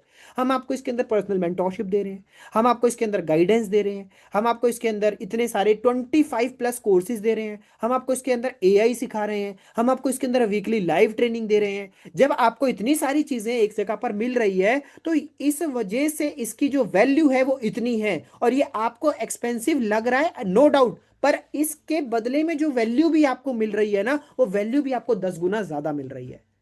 राइट। अब आप मुझे बताओ विच वन इज मच बेटर, कि बिल्कुल भी एक्सपेंसिव नहीं है इतना ही होता है, या एक्सपेंसिव है और इसलिए एक्सपेंसिव है, which one is better, type 1 और 2। ऑब्वियसली सेकंड वन ना, मैक्सिमम लोगों ने सेकंड वन टाइप करा, तो obviously second one is more much better. But हम लोग क्या करते हैं, हम लोग फर्स्ट वन करते हैं, हम लोग मैक्सिमम टाइम फर्स्ट वन करें। अरे कहाँ महंगा है यार, आपके पास 650 नहीं है, कैसी बात करते हो आप स्कूल की फीस भरते हो, इस कॉलेज की फीस भरते हो, 650 नहीं, अरे है उस पे 650 भाई, नहीं देना चाहता, नहीं देना चाहता वो, तो आप उसके साथ रिलेशन मत खराब करो। आप उसके साथ रिलेशन बरकरार करके उसको एग्री करके फिर अपने ऑब्जेक्शन को हैंडल करना सीखो। Try to understand. I hope this point is clear to all of you, can we do that, just say yes और नो। क्या हम इस टिप को इंप्लीमेंट कर सकते हैं अपनी सेल्स स्ट्रेटेजी के अंदर? जल्दी से बताओ। Yes. Now the tip number 12 for you is never assume the market is saturated. Your offer just isn't not landing. कभी भी ना अपने मन के अंदर ना ये ख्याल मत आने दो कि मार्केट जो है वो सैचुरेट हो चुका है। जब आपके अंदर ये ख्याल आ गया ना, आप मार्केट में कभी भी टिक नहीं पाओगे, काम नहीं कर पाओगे, लॉन्ग टर्म तक सस्टेन नहीं कर पाओगे। कोई भी मार्केट कभी भी सैचुरेट नहीं होता है। जितने भी लोग मीटअप के अंदर आए थे, मैंने मीटअप के अंदर जो डे वन पे ट्रेनिंग लिया था, आधे से 1 घंटे के अंदर आपको यही क्लियर करा था कि कभी भी मार्केट सैचुरेट नहीं होता, हमारी स्ट्रेटेजीज खराब होती हैं। हम मार्केट के अंदर अकॉर्डिंग अपनी स्ट्रेटेजीज को नहीं बदलते, हम मार्केट के अंदर अकॉर्डिंग अपने आप को नहीं बदलते, हम नीड और डिमांड के अकॉर्डिंगली अपने अंदर चेंज नहीं लेके आते, हम वही घसी पिटी चीजों के ऊपर फोकस करते रहते हैं। वही घसी पिटी चीजें जो हमेशा से काम नहीं कर रही हैं उन्हीं को कंटिन्यू करते हैं, तो वो आगे भी काम नहीं करेंगी और फिर हम बोलते हैं मार्केट सैचुरेट हो गया है। भैया मार्केट सैचुरेट नहीं हुआ है। आपका जो ऑफर है ना वो लोगों तक लैंड कर ही नहीं रहा है। आपका जो प्रोडक्ट और सर्विस है ना वो लोगों तक पहुंच ही नहीं रहा है। आपकी जो क्रिएटिविटी है ना वो आउटडेटेड हो चुकी है, वो मार्केट के अंदर अभी सस्टेन नहीं कर पा रही है। तो आप अपने आप को इंप्रूव करो, अपनी क्रिएटिविटी को इंप्रूव करो, आज के टाइम की नॉलेज को समझो, आज के टाइम के बायर को समझो। आज का बायर आज से 5 साल जैसे बायर नहीं है। आज का बायर ज्यादा स्मार्ट है, आज का बायर ज्यादा समझदार है। 5 साल पहले वाला बायर के पास इंटरनेट नहीं था, आज के बायर के पास इंटरनेट है। आज के बायर के पास चैट जीपीटी है। आज का बायर, अगर आप उस बायर के कंपैरिजन में कमजोर लगोगे तो वो बायर कभी भी आपसे नहीं खरीदेगा। अगर आपको उस बायर के कंपैरिजन में ज्यादा स्मार्ट दिखना है तो आपको पढ़ना पड़ेगा। आज के बायर को एआई आता है, आज के बायर को सब कुछ आता है। आपको उस बायर से एक कदम आगे रहना पड़ेगा, और एक कदम आप आगे तब रह पाओगे जब आप ज्यादा चीजें सीखोगे, जिससे कि आप उस बायर को एडवाइस दे सको। और जो एडवाइस देने वाला होता है वो ऊपर होता है और एडवाइस लेने वाला नीचे होता है। और अभी गलती क्या है कि आपका जो बायर है या तो वो आपके बराबर है, उसको आपसे आपके जितनी चीजें आती हैं, और या वो आपसे ज्यादा है। और जब वो आपसे ज्यादा होता है या आपके बराबर होता है, आपका कॉन्फिडेंस कम हो जाता है और आप कभी भी सेल नहीं कर पाते और आपको लगता है मार्केट में सैचुरेशन आ गया है। तो मार्केट में सैचुरेशन नहीं आया है भैया, आपकी लाइफ में सैचुरेशन आया है। आप नहीं बढ़ पा रहे हो आगे, आपका बायर आपसे आगे बढ़ चुका है, आपका बायर आपसे ज्यादा समझदार हो चुका है, आपका बायर एआई यूज कर रहा है, आपका बायर व्हाट्सएप यूज कर रहा है, आपके बायर ने दुनिया देख ली है, आपने नहीं देखी है, इसलिए आप कह रहे हो मार्केट सैचुरेट हो गया है। बायर के कंपैरिजन में ज्यादा इंटेलिजेंट बन जाओ, ज्यादा इंटेलिजेंट बन जाओगे तो बायर आपसे नीचे हो जाएगा, बायर आपसे नीचे हो जाएगा तो आप एडवाइस दे पाओगे, मार्केट सैचुरेट नहीं होगा, मार्केट खुल जाएगा आपके लिए। राइट?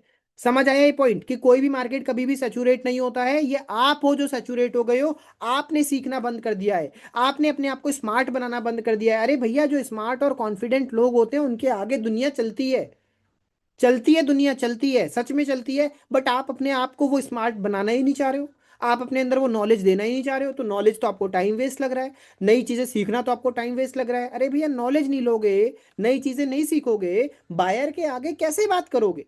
वो बायर आपसे 2 क्वेश्चन पूछ लेगा, आपकी हवा टाइट हो जाएगी।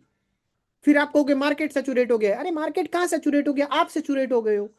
Is this point clear to all of you? Just say yes और no fast in the chat box. जल्दी से बताओ एक बार चैट बॉक्स में, क्या ये पॉइंट क्लियर है? हमें अपने आप को स्मार्ट बनाना पड़ेगा, हमें अपने आप को इंटेलिजेंट बनाना पड़ेगा, हमें अपने आप को कॉन्फिडेंट बनाना पड़ेगा, जिससे कि बायर हमसे एक क्वेश्चन पूछे, हमारे पास 10 जवाब हो। और 10 जवाब, हाँ हाँ हाँ हाँ सर, सर हो ऐसे नहीं हो, हाँ सर हो जाएगा, क्यों नहीं होगा सर, मैं करूंगा ना आपकी हेल्प। मैंने भी तो गाइड करा है ना, 10 लोगों ने भी 10 लोगों को गाइड करा है, 100% आपको गाइड करेंगे और आपकी हेल्प करेंगे हैंड होल्डिंग। नहीं नहीं सर मुझे नहीं पता सर, सर मुझे ना एक बार मैं पूछ लेता हूँ सर अपनी टीम से, सर मैं देख के क्या है ये, व्हाट इज दिस?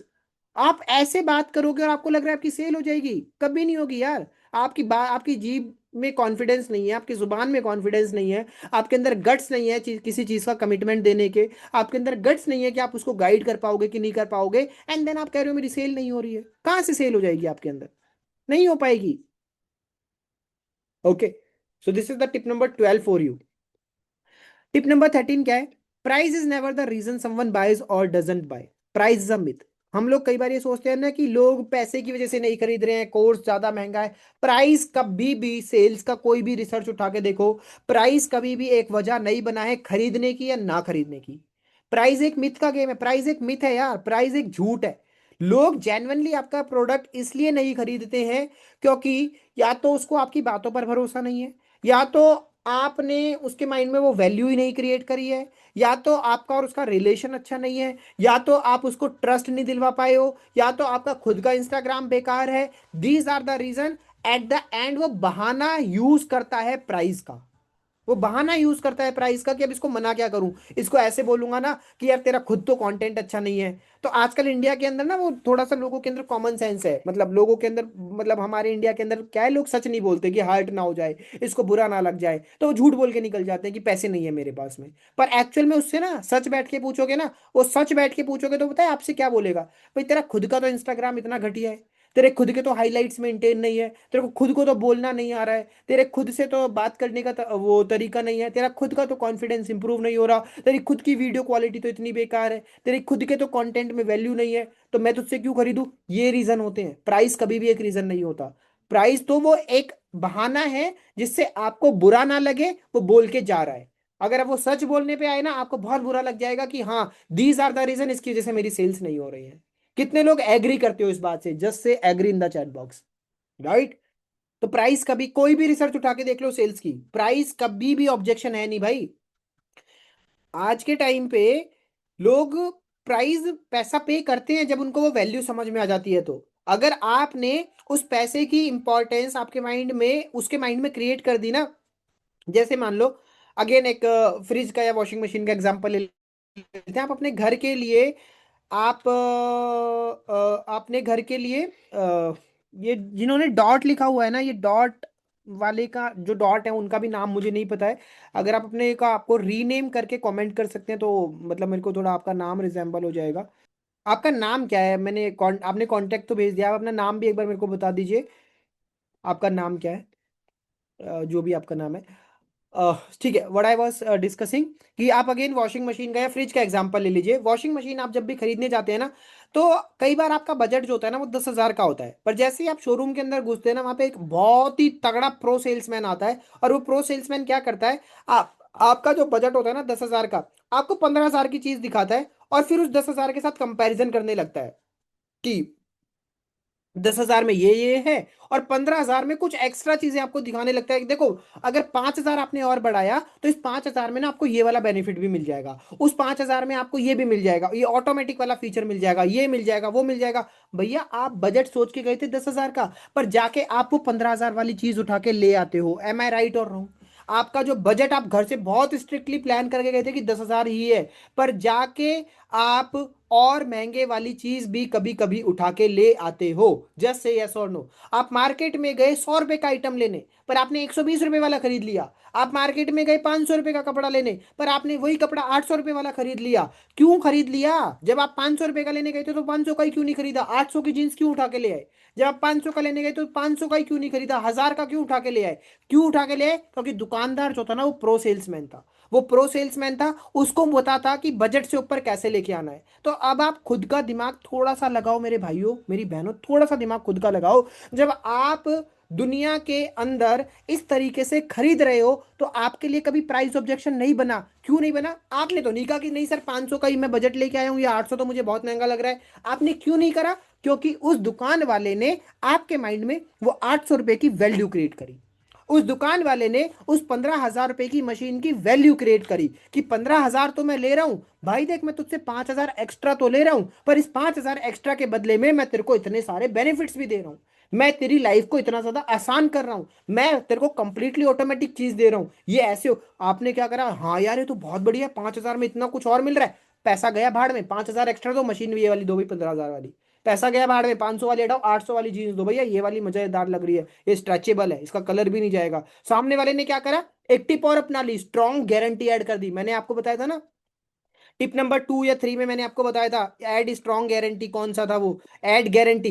तो उस बंदे ने क्या करा है, गारंटी और ऐड कर दी कि सर अगर आप ये 800 वाली जीन्स लेके जाते हो ना, 1 महीने की गारंटी लेता हूँ, अगर कलर चला जाए तो आप मेरे पास आ जाना। अरे उसको भी पता है कि 1 महीने में डेली थोड़ी पहनोगे, 1 महीने में 4 बार पहन लोगे, 5 बार पहन लोगे, 6 बार पहन लोगे। उसको आप 1 महीने में कितनी बार धो लोगे? 2 बार धो लोगे, 3 बार धो लोगे, उससे कौन सा ही कलर फेड हो जाएगा? तो उसने गारंटी दे दी, एक स्ट्रॉन्ग गारंटी ऐड हो गई, स्ट्रॉन्ग गारंटी ऐड हो गई तो आपने खरीद लिया, राइट? तो ये सेल्स को सीखो। सेल्स हमारी डेली लाइफ के अंदर है यार। डेली लाइफ के अंदर सेल्स है। सेल्स के लिए बाहर नहीं जाना पड़ता। हम जैसे सामान खरीदते हैं ना, हमें बस वैसे ही सामान बेचना है। तो अगर हमने अपने खरीदने की स्ट्रेटेजी को ऑब्जर्व कर लिया ना, हम बेचना सीख जाएंगे। पर अभी दिक्कत क्या है, हम अपने खरीदने की स्ट्रेटेजी को ऑब्जर्व नहीं करते। हम जब कहीं सामान लेने जाते हैं तो बस खरीद के ले आते हैं। आप ये देखो ना कि आप बार बार एक ही दुकान पर क्यों जा रहे हो। आप 50 का लेने गए, आप 100 का क्यों लेके आ गए। आप कौन सी दुकान से सामान नहीं लेके आए, वहां से नहीं लेके आए तो क्यों नहीं लेके आए। आपको क्या चीज वहां पे बुरी लगी, उस दुकानदार की कौन सी बात आपको हर्ट कर गई। वो दुकानदार ने आपको 10,000 का सामान 20,000 में बेच दिया, पर आप 20,000 में भी क्यों लेके आ गए। तो ये जब आप चीजों को क्वेश्चन पूछने लग जाते हो ना, आप सेल्स सीख जाते हो। सेल्स हमारी डेली लाइफ के अंदर है। राइट, तो अभी आपको समझ आया कि प्राइस कभी भी रीजन नहीं होता ना खरीदने का। प्राइस एक मिथ है, जो लोग आपकी बेइज्जती ना हो इसलिए सच नहीं बोलते, वो झूठ बोल के आपसे चले जाते हैं कि मेरे पास पैसा नहीं है। Is this clear to all of you? जैसे यस और नो, जैसे यस और no fast everyone in the chat box, एक बार जल्दी से बताओ कि प्राइस कभी भी एक रीजन नहीं होता है, अगर आप प्रैक्टिकली इस चीज को समझ पाए हैं तो। नेक्स्ट क्या है, always offer choices not to confuse but to clarify your value. अब इस पॉइंट को भी बहुत ध्यान से समझो कि हमें कस्टमर को ना 2 या 3 चॉइस दिखानी चाहिए। कभी भी आप कपड़े लेने के लिए जाते हो मार्केट के अंदर, तो जीन्स वाला ये नहीं कहता कि मेरे पास एक ही जीन्स है ये खरीदो। कई लोग ना सेल्स के अंदर ये मिथ बना लेते हैं, कई लोग ऐसे ज्ञानी गुरु आ जाते हैं सेल्स के अंदर, जो उल्टी सीधी चीज सिखा जाते हैं और लोगों का फिर कॉन्सेप्ट ही बिगाड़ जाते हैं। तो वो कहते हैं कि कस्टमर को सिर्फ एक ही चीज दिखाओ, कस्टमर को एक ही चीज दिखाओगे उसके पास ऑप्शंस नहीं होंगे, ऑप्शंस नहीं होंगे तो वो एक समान। अरे ऐसा नहीं होता है, कस्टमर को 2-3 चीजें दिखानी पड़ती हैं, उसको कंपैरिजन कराना पड़ता है कि देखो इसमें ये होगा तो ऐसे ऐसे होगा, इसमें ये होगा तो ऐसे ऐसे होगा। तो ज्यादा अगर देखो हमारे पास 7 चीजें तो हम 7 नहीं दिखाएंगे, पर एटलीस्ट 7 में से 3 चीजें हम उसको दिखाएंगे, जिससे कि वो कंपैरिजन कर पाए, कंपैरिजन करके एक डिसीजन ले पाए। तो अपने ऑफ और अब जो लोग 7 की 7 दिखा देते हैं वो भी बेवकूफ है, और जो सिर्फ एक दिखा रहा है वो भी बेवकूफ है। तो हमें ना तो 7 दिखानी है हर किसी को, हमें ये देखना है कि यार ये बंदा मेरी प्रीमियम कैटेगरी का है तो मैं इसको टॉप 3 दिखाऊंगा। ये बंदा मेरे सबसे लोएस्ट कैटेगरी का है तो मैं इसको सबसे बेसिक वाले 3 दिखाऊंगा। ये पर्सन मेरा मिडिल कैटेगरी है तो मैं इसको बीच वाले 3 दिखाऊंगा। और वो हमें बंदे से बातचीत करके समझ आ जाता है कि इसकी कैपेबिलिटी कितना है, इसके पैसे का फाइनेंसिस कितना है। उससे बात करके मैं सारी चीजें समझ जाऊंगा, और उसके अकॉर्डिंगली मैं या तो इसको बेसिक 3 दिखाऊंगा, या तो मैं इसको हाईएस्ट 3 दिखाऊंगा, या तो मैं इसको बीच वाली 3 दिखाऊंगा। जो पर्सन सातों दिखा रहा है वो भी बेवकूफ है, और जो एक दिखा रहा है वो भी बेवकूफ है, सिंपल सी बात है। तो आपको समझना है कि आपका जो क्लाइंट है वो प्रीमियम कैटेगरी का है तो टॉप 3 दिखाओ, बेसिक कैटेगरी का है तो बॉटम 3 दिखाओ, मिडिल कैटेगरी का है तो बीच वाली 3 दिखाओ। बट उसको ऑप्शंस दो, ऑप्शंस के साथ कंपैरिजन करवाओ कि सर ये वाले ऑप्शन में ये चीजें हैं, इस वाले ऑप्शन में ये चीजें, इस वाले ऑप्शन में ये चीजें। अब आप बताओ कि कौन सा आपको लेना है। इसमें पता है कस्टमर को क्या लगता है, कस्टमर को ऐसा फील होता है कि भैया डिसीजन मेकर वो है, आप उसके ऊपर थोप नहीं रहे हो, राजा वो है, वो चुनेगा, आप दोगे। कॉन्सेप्ट को समझो, ह्यूमन साइकोलॉजी समझो यहाँ पे। ह्यूमन साइकोलॉजी यहाँ पे क्या कहती है, जब कस्टमर को ये फील होता है ना कि मैं बड़ा हूं, मेरे कहने से मैं सामान लूंगा, मुझे ये चीज अच्छी लग रही है, मेरे को ये लेनी है। और पहले केस में क्या हो रहा है, जब आप एक ही चीज दिखा रहे हो तो कस्टमर को आपने राजा नहीं बनने का मौका दिया। और कस्टमर जब तक राजा वाली फीलिंग में नहीं आ रहा है ना, वो सामान नहीं खरीद रहा है। क्यों? क्योंकि उसको ये लग रहा है कि यार ये बेच रहा है मुझे, इसके पास एक ही चीज है, ये मुझे उसी को आजू बाजू घुमा रहा है, ये ले लो इसमें, ये इसमें, वो ये एक के आजू बाजू मुझे घुमा रहा है। पर जब आपने 3 ऑप्शन दिए ना, कस्टमर का दिमाग ऐसा, अच्छा राजा मैं हूं, मुझे सोचना है, मेरा हुक्म चलेगा यहाँ पे। तो आपको कस्टमर को हुक्म देने देना है, ना कि आपको हुक्म देना है। Is this point clear to all of you? जैसे यस और नो, मैंने ह्यूमन साइकोलॉजी का एग्जांपल देके समझाया कि ये चीज क्यों काम करती है और कैसे काम करती है। तो कस्टमर को राजा फील करवाओ, कस्टमर को ऑप्शन में चॉइस लेने दो, कस्टमर को डिसाइड करने दो कि उसको क्या खरीदना है। वो डिसीजन मेकर होना चाहिए। जब वो डिसीजन, आपको भी खरीदना नहीं पसंद है, आप भी जब पैसे देते हो ना, तो पैसे देके आपको राजा वाली फील लेनी है, यार मैंने इस चीज पे हाथ रख दिया, मैं ये लूंगा, मेरे को ये चीज पसंद है, मैं ये लूंगा। तो आपको खुद खरीदना होता है ये। और आपको पता है ये सारी स्ट्रेटेजीज ना हमारे आसपास के दुकानदारों को हमसे ज्यादा अच्छे से पता है। कितने लोग इस चीज को एग्री करते हैं? हमारे आसपास के दुकानदार इन चीजों को हमसे ज्यादा अच्छा जानते हैं। हम जीन्स लेने जानते हैं, जीन्स लेने जाते हैं ना, तो वो हमारा बजट समझ के हमें 10 ऑप्शन दिखाता है, और उस 10 ऑप्शन में से हमें ऐसा लगता है कि यार मैं सेलेक्ट कर रहा हूं। अरे भैया आपने नहीं सेलेक्ट करा, वो 10 ही बेचनी थी उसको, वो 10 ही उसने दिखाई, उसने प्रीमियम कैटेगरी की 10 दिखाई। उसने बस आपको एक राजा वाला फील करवाया, और आप राजा वाला फील करके उसकी दुकान से वो वाली जीन्स लेकर आ गए, क्योंकि उसको ये स्ट्रेटेजी पता है कि कस्टमर को चॉइस दिखानी है, कस्टमर को राजा बनाना है, कस्टमर खुद चूज करेगा। उसको ये स्ट्रेटेजी पता है, इसीलिए आपको उसने वो चीजें ऑप्शंस में दिखाई। अगर वो ऑप्शंस में नहीं दिखाता, आप उसकी दुकान से बाहर निकल के किसी और दुकान पे चले जाते, और हमारे साथ ये होता है। तो this is the 14th strategy 21 strategy में से। 15th स्ट्रेटेजी क्या आती है? ये तो बहुत सिंपल है, इसको एक्सप्लेन करने की जरूरत नहीं है। Second sales are easier and faster than the first. आपकी जो दूसरी सेल होती है ना, वो आपके लिए ज्यादा आसान होगी, ज्यादा जल्दी होगी पहली सेल के कंपैरिजन में। तो पहली सेल में हार्ड वर्क करना पड़ता है, पहली सेल में स्ट्रगल होता है, पहली सेल में मेहनत होती है। बट अगर वो पहली सेल पूरी ईमानदारी से करी गई हो, पहली सेल सब कुछ सीख कर करी गई हो, पहली सेल में आप बहुत बार गिर लिए हो, बहुत बार उठ लिए हो, तो आपके लिए दूसरी सेल बहुत आसान हो जाएगी। और अगर आपकी पहली सेल 1 महीने में हुई है और वो ईमानदारी से आपने करी है, तो आपकी दूसरी सेल 5 दिन में हो जाएगी, अगर आपने उस पहली सेल के अंदर पूरा स्ट्रगल अच्छे से कर लिया। अब कई लोग क्या करते हैं, कई लोग पहली सेल में शॉर्टकट मारते हैं, ठीक है। हमारा बिजनेस ऐसा है कि हमें पहली सेल में शॉर्टकट मारना पड़ता है अपने डैशबोर्ड को थोड़ा सा अच्छा करने के लिए। I understand that is, there is no issues. But उसके बाद आपका डैशबोर्ड अपना जीरो हटा लिया, डैशबोर्ड पे थोड़े से नंबर ले आए, अपनी दूसरी सेल ना पूरी मेहनत से करो, पूरी ईमानदारी से करो, चीजें सीख कर करो, ऑब्जेक्शंस को अच्छे से हैंडल करके करो, शॉर्टकट मत मारो। शॉर्टकट मारोगे तो दूसरी सेल भी हो जाएगी, पर तीसरी सेल में दिक्कत आ जाएगी। फिर शॉर्टकट से तीसरी सेल भी हो जाएगी तो चौथी में दिक्कत आ जाएगी, पांच। तो आप क्या चाहते हो, वो दिक्कत हर सेल में आए या वो दिक्कत धीरे धीरे कम होती रहे? अगर आपको दिक्कत धीरे धीरे कम करनी है, तो जितनी भी दिक्कतें हैं अपनी पहली सेल, दूसरी सेल और तीसरी सेल में खत्म कर दो। अपने सारे ऑब्जेक्शंस पहली, दूसरी, तीसरी सेल में सीख लो। बात करने का कॉन्फिडेंस पहली, दूसरी, तीसरी सेल में ले आओ। राइट, लोगों से रिलेशन बिल्डिंग करना पहली, दूसरी, तीसरी सेल में सीख लो, जिससे कि चौथी सेल और आसान हो जाए, फिर पांचवी और आसान हो जाए, फिर छठी और आसान हो जाए। बट हमारे साथ क्या होता है, हम पहली पे शॉर्टकट मारते हैं, दूसरी मुश्किल हो जाती है, दूसरी पे शॉर्टकट मारते हैं, तीसरी और मुश्किल हो जाती है, तीसरी पे शॉर्टकट मारते हैं, चौथी और मुश्किल हो जाती है। एम आई राइट और रॉन्ग? कितने लोग रिलेट कर पा रहे हैं इस चीज से? जल्दी से बताओ मेरे को एक बार चैट बॉक्स में, how many of you are able to relate with this point? कितने लोग 100% एग्री करते हैं कि यस, हमारे साथ प्रैक्टिकली ऐसा ही होता है? कितने लोग एग्री करते हैं इस चीज से? राइट। तो ये नहीं करना है हमें। हमें अपनी पहली सेल, दूसरी सेल, तीसरी सेल ईमानदारी से और एफर्ट्स के साथ करनी है, जिससे कि हमारी अगली सेल फास्टर हो पाए। ओके। फिर स्ट्रेटेजी नंबर 16 क्या आती है? Ask better qualifying questions and listen, they will tell you how and why they buy. अपने ना क्वेश्चंस पूछना शुरू करो। आप में से बहुत सारे लोग सेल्स के अंदर सिर्फ बातें करने में और अपनी बात बताने में ज्यादा बिलीव करते हैं, पर सेल्स अपनी बात बताने से ज्यादा जल्दी होती है जब आप कस्टमर की बात को सुनने पर फोकस करते हो। तो क्लाइंट से क्वेश्चंस करो कि सर, आप ऑनलाइन बिजनेस क्यों करना चाहते हैं? क्या मेन प्रॉब्लम है जिसकी जिसे आप ऑनलाइन बिजनेस करना चाहते हैं? फिर वो जो अपनी प्रॉब्लम बताएगा, उस प्रॉब्लम के अकॉर्डिंगली आपको बात करनी होती है।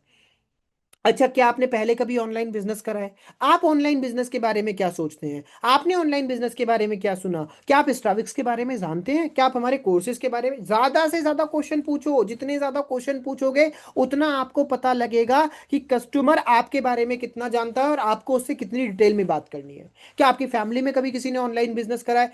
हाँ, किया है। तो उनको सक्सेस मिली? नहीं, उनको सक्सेस नहीं मिली। आज मेरा एक ये भी रीजन है कि उनको सक्सेस नहीं मिली, इसलिए मेरे को थोड़ा डाउटफुल लगता है। अब आपको समझ में आ गया कि उसके दिमाग में क्या चल रहा है। उसके दिमाग में ये चल रहा है कि उसकी फैमिली में किसी ने बिजनेस करा है और वो सक्सेसफुल नहीं हो पाया, इसलिए वो भी हाँ नहीं कर पा रहा है। अब आप इस टॉपिक के ऊपर बात करो, सर जो आपकी फैमिली में बिजनेस करते थे, उनके जो मेंटोर थे, आप जानते हो उनके मेंटोर कौन थे? वो आप देखा था आपने, वो डेली बेसिस पे कितना टाइम देते थे? आप उनका सोशल मीडिया मेरे को दिखा सकते हो कि एक बार उनका सोशल मीडिया कैसा था? अरे भैया, जब आप उनसे उनके बारे में बात करोगे और उनको ये रियलाइज करवाओगे कि उस बंदे ने मेहनत नहीं करी थी, उस बंदे का खुद का इंस्टाग्राम अच्छा नहीं है, उसका मेंटोर अच्छा नहीं था, उसकी कंपनी में ट्रेनिंग नहीं होती थी, तो वो पर्सन को रियलाइजेशन होगा, अच्छा वो बंदा इसलिए सक्सेसफुल नहीं हो पाया, बट अब हमारी कंपनी के अंदर ये सारी चीजें हैं, मैं आपको ऐसे ऐसे हेल्प करने वाला हूं। तो अब इस तरीके से जब आप बात करोगे ना, आप उसी टॉपिक के ऊपर बात करोगे जो टॉपिक कस्टमर को खरीदने से रोक रहा है। अभी आप क्या करते हो, कस्टमर को वो बोलते हो जो आपको बोलना है, पर कस्टमर को वो सुनना है जो वो सुनना चाहता है। और आपने वो समझा ही नहीं। आपने क्यों नहीं समझा? क्योंकि आपने उससे क्वेश्चन नहीं पूछे। और जब तक हम क्वेश्चन नहीं पूछेंगे, हम उसके माइंड को नहीं समझेंगे, जब तक हम उसके माइंड को नहीं समझेंगे, हम उसको बता नहीं पाएंगे। इसका एक बहुत बेसिक सा एग्जांपल दे देता हूँ। भगवत गीता का एग्जाम्पल इसमें सबसे बेस्ट सूट करता है। भगवत गीता का एग्जाम्पल मैंने बहुत बार पहले भी दिया है, अभी भी दे रहा हूँ। भगवत गीता में सबसे पहले चैप्टर में अगर आप कृष्ण और अर्जुन का जो संवाद है उसको ऑब्जर्व करोगे तो उसमें आप क्या ऑब्जर्व करोगे कि पहले चैप्टर में सिर्फ और सिर्फ अर्जुन बोल रहे हैं, बोल रहे हैं, बोल रहे हैं, बोल रहे हैं कि मेरी ये प्रॉब्लम है, मैं वार नहीं करूंगा, मेरा मेरे सामने अपने हैं, मेरा ये फलाना ठिकाना सब कुछ अर्जुन ने बोला। अब आप थोड़ा सा लॉजिकली सोचो कि यार वहां तो उनके सामने भगवान खड़े थे, भगवान ये भी बोल सकते थे कि बेटा चुप कर, मेरे को सब पता है, मेरे ही सुन। भगवान ने ऐसा नहीं करा। भगवान ने क्या करा, अर्जुन को बोलने दिया। अब भगवान ने पूछा अच्छा और क्या फील हो रहा है, और क्या लग रहा है, और क्या है, और कैसे, तो सब कुछ भगवान पूछते गए और अर्जुन की सारी प्रॉब्लम अंदर से निकलवा ली। जब अर्जुन की सारी प्रॉब्लम अंदर से निकलवा ली उसके बाद आप ऑब्जर्व करना चैप्टर नंबर 1 में भगवत गीता के पहले चैप्टर में भगवान का कोई भी श्लोक नहीं है। सारे श्लोक संजय के, पहला श्लोक धृतराष्ट्र का और फिर अर्जुन के, 3 लोगों के श्लोक है। धृतराष्ट्र का श्लोक है, संजय के श्लोक है और अर्जुन के श्लोक है। भगवान ने कब बोलना शुरू करा, सेकंड चैप्टर में बोलना शुरू करा जब वो अर्जुन के माइंडसेट को पूरी तरीके से समझ गए। तो अब आप खुद सोचो, जब भगवान होके उन्होंने अर्जुन को नहीं बोला कि बेटा चुप कर मैं बोलता हूं, बट हम लोग क्या बोलते हैं कि तू चुप कर, मतलब कस्टमर तू चुप कर मैं बोलूंगा। अरे आप ये सोचो, भगवत गीता से एग्जांपल लो। आप कस्टमर की प्रॉब्लम निकालो, उसकी लाइफ में प्रॉब्लम क्या है, उसकी दिक्कतें क्या है, उसके चैलेंजेस क्या है, वो क्यों डर रहा है, उसके लाइफ में क्यों वो रिजल्ट नहीं लेके आ पा रहा, उसके लाइफ में क्या नेगेटिव इंसिडेंट्स हैं। उन नेगेटिव इंसिडेंट्स को फिर भगवान ने जब अर्जुन से प्रॉब्लम सुन ली तो अर्जुन को भी लगा कि हाँ यार इन्होंने मेरी एक एक प्रॉब्लम को सुना है, तो अब ये जो शायद आंसर देंगे ना वो मेरी प्रॉब्लम को सॉल्व करेगा। अगर भगवान ये बोलते तू चुप कर मुझे बोलने दे, तो अर्जुन भी भगवान की बात को पूरे कॉन्फिडेंस के साथ सुन नहीं पाता और अर्जुन के माइंड में बार बार क्या चलता रहता कि यार इन्होंने मेरी प्रॉब्लम ही नहीं जानी, इन्होंने मेरी सिचुएशन ही नहीं सुनी, ये जो बोल रहे हैं क्या ये सही भी है कि गलत है, इनको पहले मेरी बात तो सुननी चाहिए थी। अर्जुन ऐसे सोचता रहता और भगवान की बात को वो कभी सीरियसली ले ही नहीं पाता। मैं एक बेसिक बात बता रहा हूँ, वो तो एक लीला थी उसको साइड करते हैं, बट मैं एक बेसिक मेंटेलिटी बता रहा हूँ। राइट, तो अर्जुन ऐसे सोचता, तो आपका कस्टमर भी ऐसे ही सोचता है। यार ये अपनी बोले जा रहा है, ये मेरी प्रॉब्लम तो समझ नहीं रहा है कि भाई मेरे फैमिली में और भी 5 लोग कर चुके हैं, ये मेरी प्रॉब्लम नहीं समझ रहा है कि मेरा पुरानी कंपनी में पैसा अटक गया था, ये मेरी प्रॉब्लम नहीं समझ रहा है कि मेरे पास में जो जॉब है उसका टाइमिंग इतना ज्यादा है, ये मेरी प्रॉब्लम नहीं समझ रहा है कि मेरे हस्बैंड अलाउ नहीं कर रहे हैं। तो मेरी प्रॉब्लम समझे बिना बस ये अपनी रामायण गाए जा रहा है, गाए जा रहा है, गाए जा रहा है। बंद करो फोन, और दोबारा इसका कॉल आएगा तो उठाना ही नहीं है। ऐसा होता है कि नहीं होता है आपके साथ में? जैसे यस और नो, जैसे यस और नो, फास्ट एवरीवन, जल्दी से बताओ। हमारी 16 टिप्स खत्म हो चुकी है और 16 की 16 बहुत पावरफुल चीजें अभी तक मैंने आपको सेल्स के अंदर बताई है, जो आपको किसी यूट्यूब वीडियो के अंदर कहीं पे भी नहीं मिलने वाली है। आई होप आप सभी नोट्स बना रहे हैं और सुनने और समझने की कोशिश कर रहे हैं। राइट, तो नोट्स बनाओ, समझो। कस्टमर से हमें क्वेश्चंस पूछने हैं, उसकी प्रॉब्लम निकलवानी है। जैसे ही आपके पास कस्टमर बोलता है कि हाँ मुझे ऑनलाइन बिजनेस करना है, आप लोग क्या करते हो, प्रेजेंटेशन वीडियो भेज देते हो। आप लोग कहते हो कि मुझे व्हाट्सएप पे अरे पूछो उससे, बात करो उससे, क्यों करना है आपको ऑनलाइन बिजनेस, क्या आपने पहले ऑनलाइन बिजनेस करा है क्या, आपकी फैमिली में किसी ने ऑनलाइन बिजनेस करा है क्या, आपको कोई चैलेंजेस आए थे क्या पहले, क्यों आपके पहले रिजल्ट नहीं आए, क्या हुआ था बताओ मुझे। जब कस्टमर को आप डॉक्टर की तरह बात करोगे ना तो डॉक्टर की तरह आपके ऊपर बिलीव करेगा और फिर आप डॉक्टर की तरह जो उसको दवाई दोगे ना वो दवाई वो आंख बंद करके खा लेगा। पर डॉक्टर बनो तो सही। आप डॉक्टर नहीं बनते, आप तो वकील बन जाते हो, और वकील बन जाते हो तो वकालत आपकी धरी की धरी रह जाती है। तो वकील मत बनो, डॉक्टर बनो पेशेंट के उसके कस्टमर के लिए। टिप नंबर 17 क्या है, use you and your in your marketing and your sales, keep it about them. मैं और मेरे के बारे में बात मत करो ज्यादा, मैंने ये किया, मैंने वो ये किया, मेरी कंपनी। अभी जो मैंने आपको पुरानी स्लाइड में बताया ना कि ज्यादा से ज्यादा क्वेश्चंस पूछो, तो क्वेश्चंस पूछने पे आप उनको समझने की कोशिश कर रहे हो, तो आप अपनी बातों में यू एंड यूअर करो कि सर आपके लिए ये है, आपकी लाइफ में क्या हो रहा है, आप अगर करोगे तो आपकी लाइफ में ऐसे इंप्रूवमेंट होगा। राइट, तो अपने बारे में तो बताओ कि मेरी लाइफ में भी आया था, बट सारा कुछ मैं और मेरा मत रखो, मैं और मेरे से हटके आप और आपके पे आ जाओ। समझ आई ये बात, कि आपको उनके बारे में ज्यादा बात करनी है, क्योंकि आप उनको सेल कर रहे हो तो उनकी लाइफ से रिलेट करके आपको ज्यादा बात करनी है। इस पॉइंट को इतना ही रखेंगे। पॉइंट नंबर 18 क्या है, hook quickly, make big claims, keep their attention and keep them curious.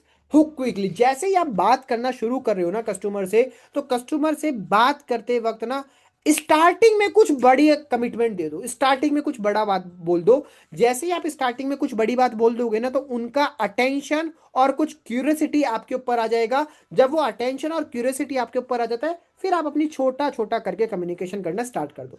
But कई सेल्स लोग, मैं कई कई सेल्स प्रोफेशनल्स क्या करते हैं, स्टार्टिंग ही बोरिंग करते हैं। स्टार्टिंग ही छोटी करते हैं। जब आप इसकी स्टार्टिंग ही बोरी होगी, स्टार्टिंग ही छोटी होगी, वो पर्सन आपको ज्यादा समय तक अटेंशन नहीं दे पाएगा। जैसे आप लोग अगर प्रेजेंटेशन वेबिनार देखते हैं, तो प्रेजेंटेशन वेबिनार में मैं कैसे स्टार्ट करता हूं कि अगर आप अपनी लाइफ को चेंज करना चाहते हैं नेक्स्ट 6 मंथ्स के अंदर, तो ये वेबिनार आपके लिए बहुत इंपॉर्टेंट है। उसके बाद मैं क्या दिखाता हूं, ये देखिए कुछ लोगों के रिजल्ट्स, जिन्होंने यहां से 4.5 लाख कमाया, 5 लाख कमाया, तो बड़े क्लेम कर दिए ना, पहले बड़ी एक कमिटमेंट कर दी ना स्टार्टिंग में। जब एक बड़ी कमिटमेंट स्टार्टिंग में कर दी और जब एक बड़ा प्रूफ स्टार्टिंग में दिखा दिया, तो उनकी अटेंशन और उनकी क्यूरियोसिटी पूरे सेशन के अंदर बनती है और वो पूरे सेशन को कॉन्टिन्यूस देखते हैं। मैक्सिमम लोग जो सीरियस हैं वो देखते हैं। तो आप जब भी कॉल कर रहे हो, तो कॉल के स्टार्टिंग में उनको एक कमिटमेंट दो, कि या मैसेज करो उनको, कमिटमेंट दो कि आज इस कॉल के बाद में, आज की इस कॉल से आपको ना 100% क्लैरिटी मिलने वाली है कि आपको लाइफ में क्या डिसीजन लेना है और आप अपनी लाइफ में एक इनकम कैसे कर सकते हो। आज के इस मैसेज के बाद में, आज के इस कॉन्वर्जेशन के बाद में आपकी लाइफ के अंदर ये चेंज आने वाला है। कुछ बड़ा कमिटमेंट आपको उनके साथ स्टार्टिंग में करना पड़ेगा, तब जाके वो बंदा आपके ऊपर अटेंशन देता है और उसकी क्यूरियोसिटी डेवलप होती है और वो आपसे बात करता है। स्टार्टिंग ही बोरिंग होगी और स्टार्टिंग ही छोटी होगी, आप मत एक्सपेक्ट करना कि आपकी पूरी की पूरी सेल्स कम्युनिकेशन अच्छी जाएगी। Is this point clear to all of you? Just say yes और no in the chat box fast everyone. जल्दी से बताओ। We are left with 3 more, हम सिर्फ 3 के साथ और रह गए हैं, 19, 20, 21। तीनों की तीनों बहुत आसान है, बहुत मजेदार है। जल्दी से बताओ कि ये वाला पॉइंट क्लियर हुआ कि नहीं हुआ। Okay, let's move to the 19th part. 19th part भी एक पॉइंट से मिलता जुलता है। Always use third party to increase unmade sales. Unmade sales कौन सी होती है? जो सेल्स नहीं हो रही हैं, जैसे उनमें डाउट्स हैं बहुत सारे, तो आप ऑलवेज थर्ड पार्टी को यूज करो उसमें अपनी सेल्स को करने के लिए। थर्ड पार्टी क्या होता है? जो मैंने टेस्टिमोनियल्स बताया था। टेस्टिमोनियल क्या है? एक थर्ड पार्टी है, ठीक है। तो टेस्टिमोनियल क्या है? एक थर्ड पर्सन है जो इनडायरेक्टली आप दोनों के बीच में आके आपकी हेल्प करता है आपकी सेल को क्लोज करने में, तो उसको थर्ड पार्टी भी बोल सकते हैं और उसको टेस्टिमोनियल भी बोल सकते हैं। अब टेस्टिमोनियल में तो सिर्फ हम जनरली कंसीडर करते हैं कि जो लोग बोल के दे रहे हैं या लिख कर दे रहे हैं वो टेस्टिमोनियल है, पर थर्ड पार्टी में और भी बहुत सारी चीजें आ सकती हैं। थर्ड पार्टी मतलब क्या? गूगल का रेटिंग आ सकता है, यूट्यूब के व्यूज आ सकते हैं कि इस वीडियो पे हमारे इतने यूट्यूब व्यूज गए हैं, तो वो भी एक प्रूफ होता है, राइट। तो गूगल का रेटिंग हो सकता है, या फाउंडर के बारे में कि जो हमारे फाउंडर है वो ऐसे ऐसे है, वो भी एक थर्ड पार्टी प्रूफ हो सकता है। या फिर आप उनको और भी बाकी सारे लोगों के रिजल्ट्स दिखा सकते हो, कितने लोगों ने इतने रिजल्ट्स को अचीव करा है, या फिर लोगों के फीडबैक दिखा सकते हो, वीडियोस दिखा सकते हो। जिस भी चीज पे कुछ एक अच्छा अचीवमेंट आपको दिख रहा है कि ये एक अच्छा अचीवमेंट है, उसको अपनी सेल्स के बीच में यूज करना, उस पॉइंट पे जहां पर वो पॉइंट उस बात के साथ कनेक्ट हो रहा है, उसी को बोलते हैं third party. Clear to all? Yes और नो? ये थर्ड पार्टी समझ आया? थर्ड पार्टी मतलब कोई भी एक ऐसी चीज, कोई भी एक ऐसी चीज जो आप दोनों की कम्युनिकेशन में एक स्ट्रांग प्रूफ का काम कर दे, वो थर्ड पार्टी है। अब वो आपके फाउंडर के बारे में हो सकता है, वो आपकी यूट्यूब वीडियो के व्यूज हो सकते हैं, वो आपकी कोई वायरल रील्स हो सकती हैं, वो आपका कोई टेस्टिमोनियल हो सकता है, वो आपका कोई रिटर्न फीडबैक हो सकता है, वो कंपनी के गवर्नमेंट सर्टिफिकेट्स हो सकते हैं, गवर्नमेंट डॉक्यूमेंट्स हो सकते हैं। तो कोई भी एक ऐसी चीज जो आपके और कस्टमर के बीच में आप दोनों के ट्रस्ट को, आप दोनों की चीजों को, रिलेशन को और ज्यादा स्ट्रांग कर दे, वो थर्ड पार्टी है। और वो थर्ड पार्टी चीजें हमें यूज करनी चाहिए। आप में से बहुत सारे लोग यूज नहीं करते हैं, सो this is the 19th tip for you, right. Now, the 20th tip for you: introduce your price as you demonstrate product. Value cannot be built without price. अब कई लोग क्या करते हैं कि वो पूरा प्रोडक्ट समझा देते हैं, सारा कुछ बता देते हैं, उनको प्राइस बताने में बहुत डर लगता है, पैसा बताने में बहुत डर लगता है, और वो पैसे को बिल्कुल एंड के लिए छोड़ देते हैं। पूरी चीज स्टार्टिंग में एक बार बता देते हैं और पैसा बिल्कुल एंड के लिए छोड़ देते हैं कि अब सब कुछ खत्म हो गया है, अब मैं पैसा बताऊंगा। ये एक सेल्स की गलत स्ट्रेटेजी है। ऐसे सेल्स के अंदर काम नहीं होता है। अगर आपको सेल्स के अंदर काम करना है, तो आपको अपना जो प्राइसिंग स्ट्रक्चर है वो अपनी बातों के बीच बीच में डालते रहना चाहिए। कस्टमर के माइंड में अदरवाइज यही चलता रहेगा, यार ये एंड में कितना प्राइस बोलेगा, ये मेरे को समझा तो इतने अच्छे से रहा है, एंड में पता नहीं ये क्या बोलेगा, एंड में कहीं 5,000 ना बोल दे, एंड में कहीं 10,000 ना बोल दे, एंड में कहीं मुझसे 2 लाख रुपए ना मांग ले। कस्टमर के माइंड में यही चलता रहता है। और एज अ कस्टमर जब आप लोग भी किसी दुकान पर जाते हो और आप लोग बोलते हो कि सर मेरे को जीन्स चाहिए 500 रुपए का, और वो पर्सन कहता है कि क्या थोड़ा बेटर बजट चलेगा, तो आप कहते हो हाँ क्या थोड़ा बेटर चल जाएगा, फिर वो पर्सन आपको जीन्स दिखाने लगता है और अच्छी क्वालिटी की और अच्छी क्वालिटी की, और पैसे नहीं बताता है। आपके माइंड में एक क्वेश्चन चलता रहता है ना, यार ये कहीं 2,000 की ना हो, यार ये कहीं 3,000 की ना हो, पसंद तो आ रही है, बोलूँ कि ना बोलूँ, हाँ बोलूँ कि ना बोलूँ। फिर आपको पसंद आ भी रही होती है तब भी आप हाँ नहीं बोलते उस चीज़ के लिए। क्यों नहीं बोलते? आप बोलते हो सर थोड़ी सी सही नहीं लग रही, कोई और दिखाओ। क्यों? क्योंकि आपको लगता है कहीं ये 3,000 की ना हो, कहीं ये 4,000 की ना हो, क्योंकि उसने प्राइस ही नहीं बताया होता है। एम आई राइट और रॉन्ग? जैसे यस और नो, ऐसा होता है कि नहीं होता है कि वो अपना प्रोडक्ट दिखा रहा है बट आपके माइंड में ये चल रहा है कि ये कितने की होगी? होता है कि नहीं होता है? Fast everyone, right? तो अब इसमें क्या समझदारी होती है, जो एक अच्छा सेल्समैन होगा वो ये कहेगा कि सर ये वाली जो जीन्स है ना, इसका जो प्राइसिंग रेंज है वो 3,000 से 3,500 का है, इसका जो प्राइसिंग रेंज है वो 2,500 से 3,000 का है, इसका जो प्राइसिंग रेंज है ये 2,000 का है, राइट? अब जैसे आप कोर्स दिखाते हो तो कोर्स बताने के बाद में जैसे आपने थोड़ी सी बातचीत करी और थोड़ी सी बातचीत के बीच बीच में आपने बोल दिया कि जनरली जो इस तरीके के कोर्सेज है ना उनका मार्केट प्राइस जो होता है ना वो 5,000 से 10,000 के बीच में रहता है। तो आपने एक एग्जैक्ट प्राइस भी नहीं बताया और आपने थोड़ी सी हिंट भी दे दी कि 5,000 से 10,000 के बीच में रहने वाला है, या जो इस तरह की चीजें हैं उनका प्राइस जो है ना वो 500 से 1,000 रुपए के बीच में रहता है, राइट? तो अब उसके माइंड में ना एक ब्लॉक हट गया है कि हाँ यार जो ये बंदा मुझे बताएगा ये 500 से 1,000 के बीच में ही रहेगा, मैं इसकी बात ध्यान से सुनता हूँ। अब वो ब्लॉक हट चुका है कि कहीं ये 10,000 ना मांग ले, 50,000 ना मांग ले, 2 लाख ना मांग ले। तो स्टार्टिंग में समझदार जो सेल्स पर्सन होता है ना वो प्राइस बताते बताते वैल्यू क्रिएट करता है, राइट? वो ऐसे बोलता है कि सर इसका जो प्राइस है ना वो 5,000 से 10,000 के बीच में रहेगा, और ये 5,000 से जो 10,000 रहते हैं ना वो हम इसलिए भी लेते हैं। अब मैं आपको बताता हूँ कि इसके अंदर क्या क्या चीजें मिलती हैं। इसके अंदर आपको सबसे पहले मिलता है मेंटोरशिप। मेंटोरशिप क्या होती है आपने वो समझाया। इसके अंदर आपको मिलते हैं 25 कोर्सेज, कौन कौन से कोर्स मिलते हैं वो समझाया। तो अब क्या हो रहा है, प्राइस सुनने के बाद जब आप उसको वैल्यू बता रहे हो तो वो वैल्यू अब उसको ज्यादा लगने लगेगी इन कंपैरिजन ऑफ प्राइस। पर जब आपने पूरी वैल्यू बता दी, अब आप एकदम से उसके मुंह पे प्राइस फेंक के मारते हो तो वो प्राइस जब उसको एकदम से सुनने को मिलता है ना वो पुरानी पूरी वैल्यू भूल जाता है। तो इसलिए हमें बीच बीच में प्राइस बताते रहना चाहिए अपनी वैल्यू के साथ में, जिससे कि वो उसको प्राइस ज्यादा ना लगे और उसके माइंड में उस प्राइस की वैल्यू वैल्यू वैल्यू बनती रहे। वैल्यू कभी भी प्राइस के बिना नहीं बन सकती है। Is this point clear? ये पॉइंट भी बहुत इंपॉर्टेंट है। लिटरली बता रहा हूं, किसी यूट्यूब वीडियो में किसी किताब के अंदर नहीं मिलेगा, नहीं मिलेगा, नहीं मिलेगा, क्यों? सारे पॉइंट्स पर्सनल एक्सपीरियंस से निकाले हैं। सारे पॉइंट्स पर्सनल एक्सपीरियंस से निकाले हैं। ध्यान से सुनो, समझो, इंप्लीमेंट करो। और आप लोग ये गलती करते हो कि नहीं करते हो कि आप प्राइस का वेट बिल्कुल एंड में करते हो, और जब बिल्कुल एंड में करते हो तो कस्टमर सुन के अच्छा फिर आपको जैसे ही प्राइस बताते हो बोलता है अच्छा मैं देख के बताता हूँ, जैसे ही बोलता है देख के बताता हूँ भाग जाता है, कुछ नहीं बताता देख के। और लास्ट पॉइंट क्या है? Practice handling objection. 21, handle objection. Objections को हैंडल करना डेली सीखिए। डेली ऑब्जेक्शंस को हैंडल करने की प्रैक्टिस करिए। अपने किसी एक पर्सन के साथ में, जो भी कोई आपका दोस्त है, कोई फ्रेंड है, फैमिली मेंबर है, जो भी पर्सन आपके साथ थोड़ा सीरियस रह सकता है ना, उस पर्सन के साथ डेली 15 से 20 मिनट ऑब्जेक्शन हैंडलिंग की प्रैक्टिस करिए। उस पर्सन को कस्टमर बनाइए। कस्टमर बनाने के बाद आप सेल्समैन बनिए। उसको बोलिए कि मेरे को अलग अलग ऑब्जेक्शन दे, मुझे बोल कि पैसा नहीं है, फिर आप उसके पैसे के ऑब्जेक्शन को टैकल करिए। फिर आप उसको बोलिए बोल मेरे पास टाइम नहीं है, फिर आप उसके टाइम के ऑब्जेक्शन को हैंडल करें। ऑब्जेक्शन हैंडलिंग एक ऐसी चीज है, आप सेल्स में कितने भी प्रो बन जाओ, अगर आपने ऑब्जेक्शन हैंडलिंग की प्रैक्टिस छोड़ दी ना, आपकी सेल्स रुक जाएगी।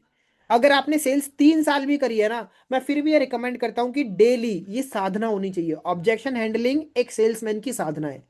जैसे एक जो गृहस्थ में रहता है, भगवान की पूजा करता है, डेली नहाता है, डेली खाता है, तो ये उसके डेली रूटीन है ना। तो ऐसे ही एक सेल्समैन का डेली रूटीन का पार्ट है, उसकी पूजा है ऑब्जेक्शन हैंडलिंग प्रैक्टिस। तो डेली 15 से 20 मिनट निकाल के उस इंसान के साथ आज 2 ऑब्जेक्शन कर लिए, कल 2 ऑब्जेक्शन कर लिए, परसों 2 ऑब्जेक्शन कर लिए, इससे बहुत सारी चीजें आपकी इंप्रूव हो जाएंगी। बहुत सारी चीजें, आपको बात करना आ जाएगा, आपको अपने प्राइसिंग की क्लैरिटी हो जाएगी, आपको अपने प्रोडक्ट की क्लैरिटी हो जाएगी, क्योंकि वो पर्सन आपसे ये भी क्वेश्चन पूछ सकता है कि आपके पास क्या क्या मिलता है।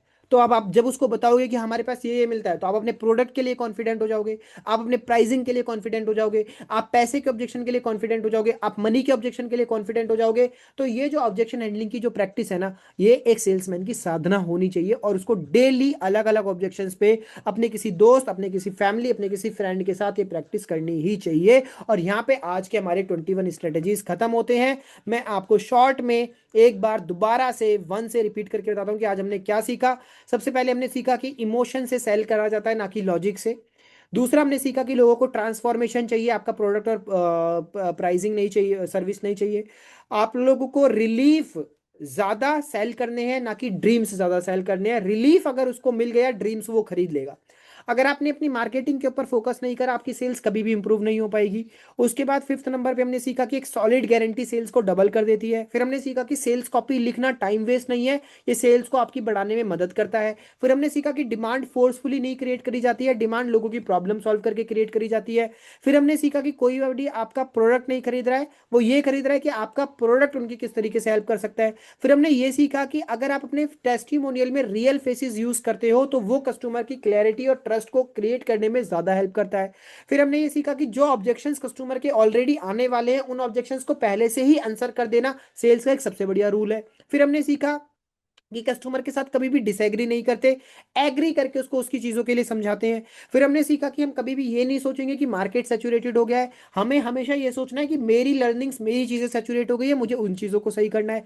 फिर हमने सीखा कि प्राइस कभी भी कोई रीजन नहीं होता है खरीदने का, क्योंकि मैं उस प्राइस की वैल्यू क्रिएट नहीं कर पाया हूं, इसलिए वो झूठ बोल के मुझे जा रहा है। फिर हमने सीखा कि हमें कस्टमर के सामने दो तीन ऑप्शंस रखने चाहिए, उसको राजा बनने का मौका देना चाहिए।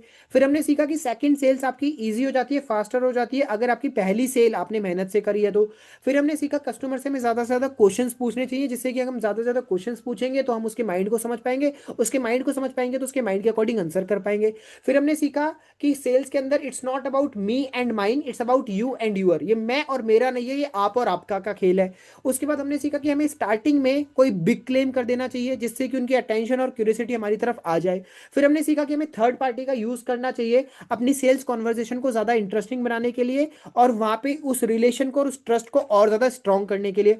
फिर हमने सीखा कि हमेशा अपने प्राइस को बीच बीच में बताते रहना चाहिए, वैल्यू को बताने के बाद अगर प्राइस बताओगे तो प्राइस महंगा लगेगा, और प्राइस बताने के बाद अगर वैल्यू धीरे धीरे देते रहोगे तो वैल्यू ज्यादा अच्छी लगेगी और प्राइस कम लगेगा। तो this is one of the most important strategy. And strategy number 21, practice objection handling daily basis पे, ये आपकी सेल्समैन की साधना है। और यहाँ पे हमारा आज का सेशन खत्म होता है।